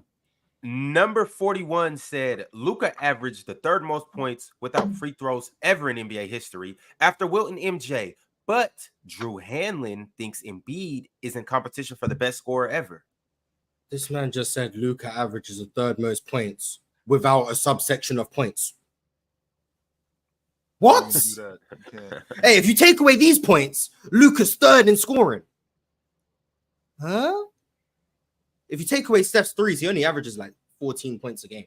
So, like, really and truly, Steph not that good of a scorer. If we're being honest, you take away threes, he only averages like 14. So. Hey, take away Chamberlain from the rim, yo. But just put Chamberlain in the mid post. That's why I mean, like, you just be saying anything about Joel Embiid. That don't even make sense. If you take away points, this guy scores more. Modest Review said, rank peak Jokic, Kobe, Magic, Bird, Giannis, and Moses Malone. Moses Malone is lost. I don't know what happens after that, but Moses Malone is lost. Peak Magic 21, 12, and 5, 21, 12, and I think 7 or 8, 21, 12, and 7 for 5 straight years. Matt Bird 27, 10, and 7 for 4 straight years. Bird, Kobe, Magic, Jokic, Giannis, Moses. 1 through 3 can flip. I could convince myself of Kobe, Bird, Magic, Jokic, Giannis, Moses. Yeah. All right. There you have it. Multi Kenny said Swiper going after Chill because he got cooked by Gifted. Shout out to Gifted, man. Gifted cook Swiper? I had Gifted one. Okay. That had a pretty good back and forth. I enjoyed it. Back and forth the Japanese? No, I told you. I thought they was going to put the subtitles on. They didn't. Yeah, the minute 30 time limit was perfect for them. Mm-hmm. Okay. Cultured Saunders said KD ethical buckets over Tatum, aka Waterboy. Troll alert. Troll alert. Woo, woo, woo, woo, woo, woo, woo, woo. Troll alert. Culture then sent a super chat right after that and said, I'm just joking, by the way. Don't slander me. Mo said, chill. Who had a better career, T-Mac or Carmelo? Oh, that's easy. Carmelo Anthony. Yeah, that's not even close. Yeah, Carmelo Anthony. The gold medals. Yep. Title at Syracuse. Mm-hmm. 28,000 points. Longevity. Yep. Yeah, and we got robbed, by the way. He should be a part of the 30,000 point club. So we got robbed of that. Yeah, that's not even close. Yep. T-Mac the better player though, but well. Theme the Dream 91 said people crying sound like a bunch of AAU moms. They won. Why my son ain't playing? What's going on? AAU moms are the worst. Are they the worst? When you think about high school basketball, when you think about who are the worst? Well, they're the worst, but then again, they're the best. You know, but not on the serious note though. That was a poor tasting joke. Poor taste. But like it's just, you know, it depends though, because you do have some really great parents, I think, in youth sports, but then you get the ones that act like this is like the NBA and stuff, like, you know, and it's just crazy. It's crazy. And so for me, there's a difference between AAU and like high school. Like in once we get into high school basketball past middle school, this is competitive and we're trying to win. Like freshman year, I think it's more important to teach kids than it is to just win. You know what I'm saying? And those better kids, you go play JV or you go play varsity, but we're really supposed to be teaching the kids, getting them ready. But when it's like, especially varsity basketball, like, yo, if you're sorry, you're not gonna play. You know what I mean? But when it comes to AAU, I feel like it's travel ball. Parents got to pay thousands of dollars all summer. You know what I'm saying? They not only do they got to pay the fees, the tournament fees and all that, then the tournament directors got the audacity to charge parents like $50 to come into the game for the season wrist pass. You know what I'm saying? It's crazy. And then if the kid has a younger sibling or something, you got to pay for that kid to get into the game, all types of stuff. You know, sitting kids on the bench in the AAU, I think is just ridiculous, bro. It's ridiculous. Like if you know you're not gonna play these kids, just go travel with 8. Leave those kids at home. Jordan said, what happened to not being a diva? Nothing. Multi Kenny said, Omar's sitting back and smiling right now. That was because you and Damo was going at it. Good old word salad. Avery B said, margin of victory matters. Everyone can't play. Facts. Jayson Tatum would have sabotaged the Team USA. They would have only won by 4. Avery B also said, not all-star game. everyone doesn't deserve minutes. Brax the Bandit said, Ox was just a 3 a.m. moment of weakness. Shaking my head. Hey, sometimes you got to do what you got to do. Be like that sometimes. Killer Cam said, are we going to act like JT wasn't the second scorer in 20? Yeah, Yes, behind Kevin Durant. Yes, he was behind KD. This man KD going to lead Team USA in scoring for the 4th straight Olympics. He was that. No, did he lead them in scoring in 2012? Or was it Melo? Was it James? Hell no. It wasn't James. Let's get to the facts. Remember, I think it was KD, but I don't want to lie. It might be. I think it was Carmelo Anthony. I think it was Carmelo Anthony. Let's just check because obviously I don't want to deceive the people. Right. I think it was Carmelo Anthony, Mars. Now that I think about it. I'm KD averaged 19.5. I'm pretty sure he led the team. Yeah, KD led the team in scoring. Oh, I thought it was Carmelo Anthony. Okay. Yeah. This will be the 4 straight Olympics if he doesn't. Okay. I thought it was Carmelo Anthony. Wait for a gold medal. Shout out my man Lico with the last super chat of the day. Lico said, should the NBA adopt some of the FIBA rules? I like the free throw assist thing, but I've been calling for that in the NBA for a while.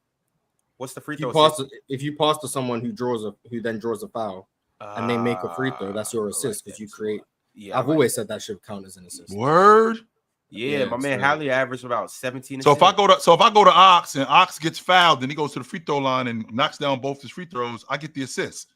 If he only makes one, you get an assist. You don't gotta worry about that shit. If he makes one, you get this. Yeah, if they put points on the board, you get the assist. Huh. Yeah, I like it if you got to make both free throws. But hell no, I ain't never passing to these bums who can't make free throws. I'll be only passing to Steph. Just stat pattern is crazy.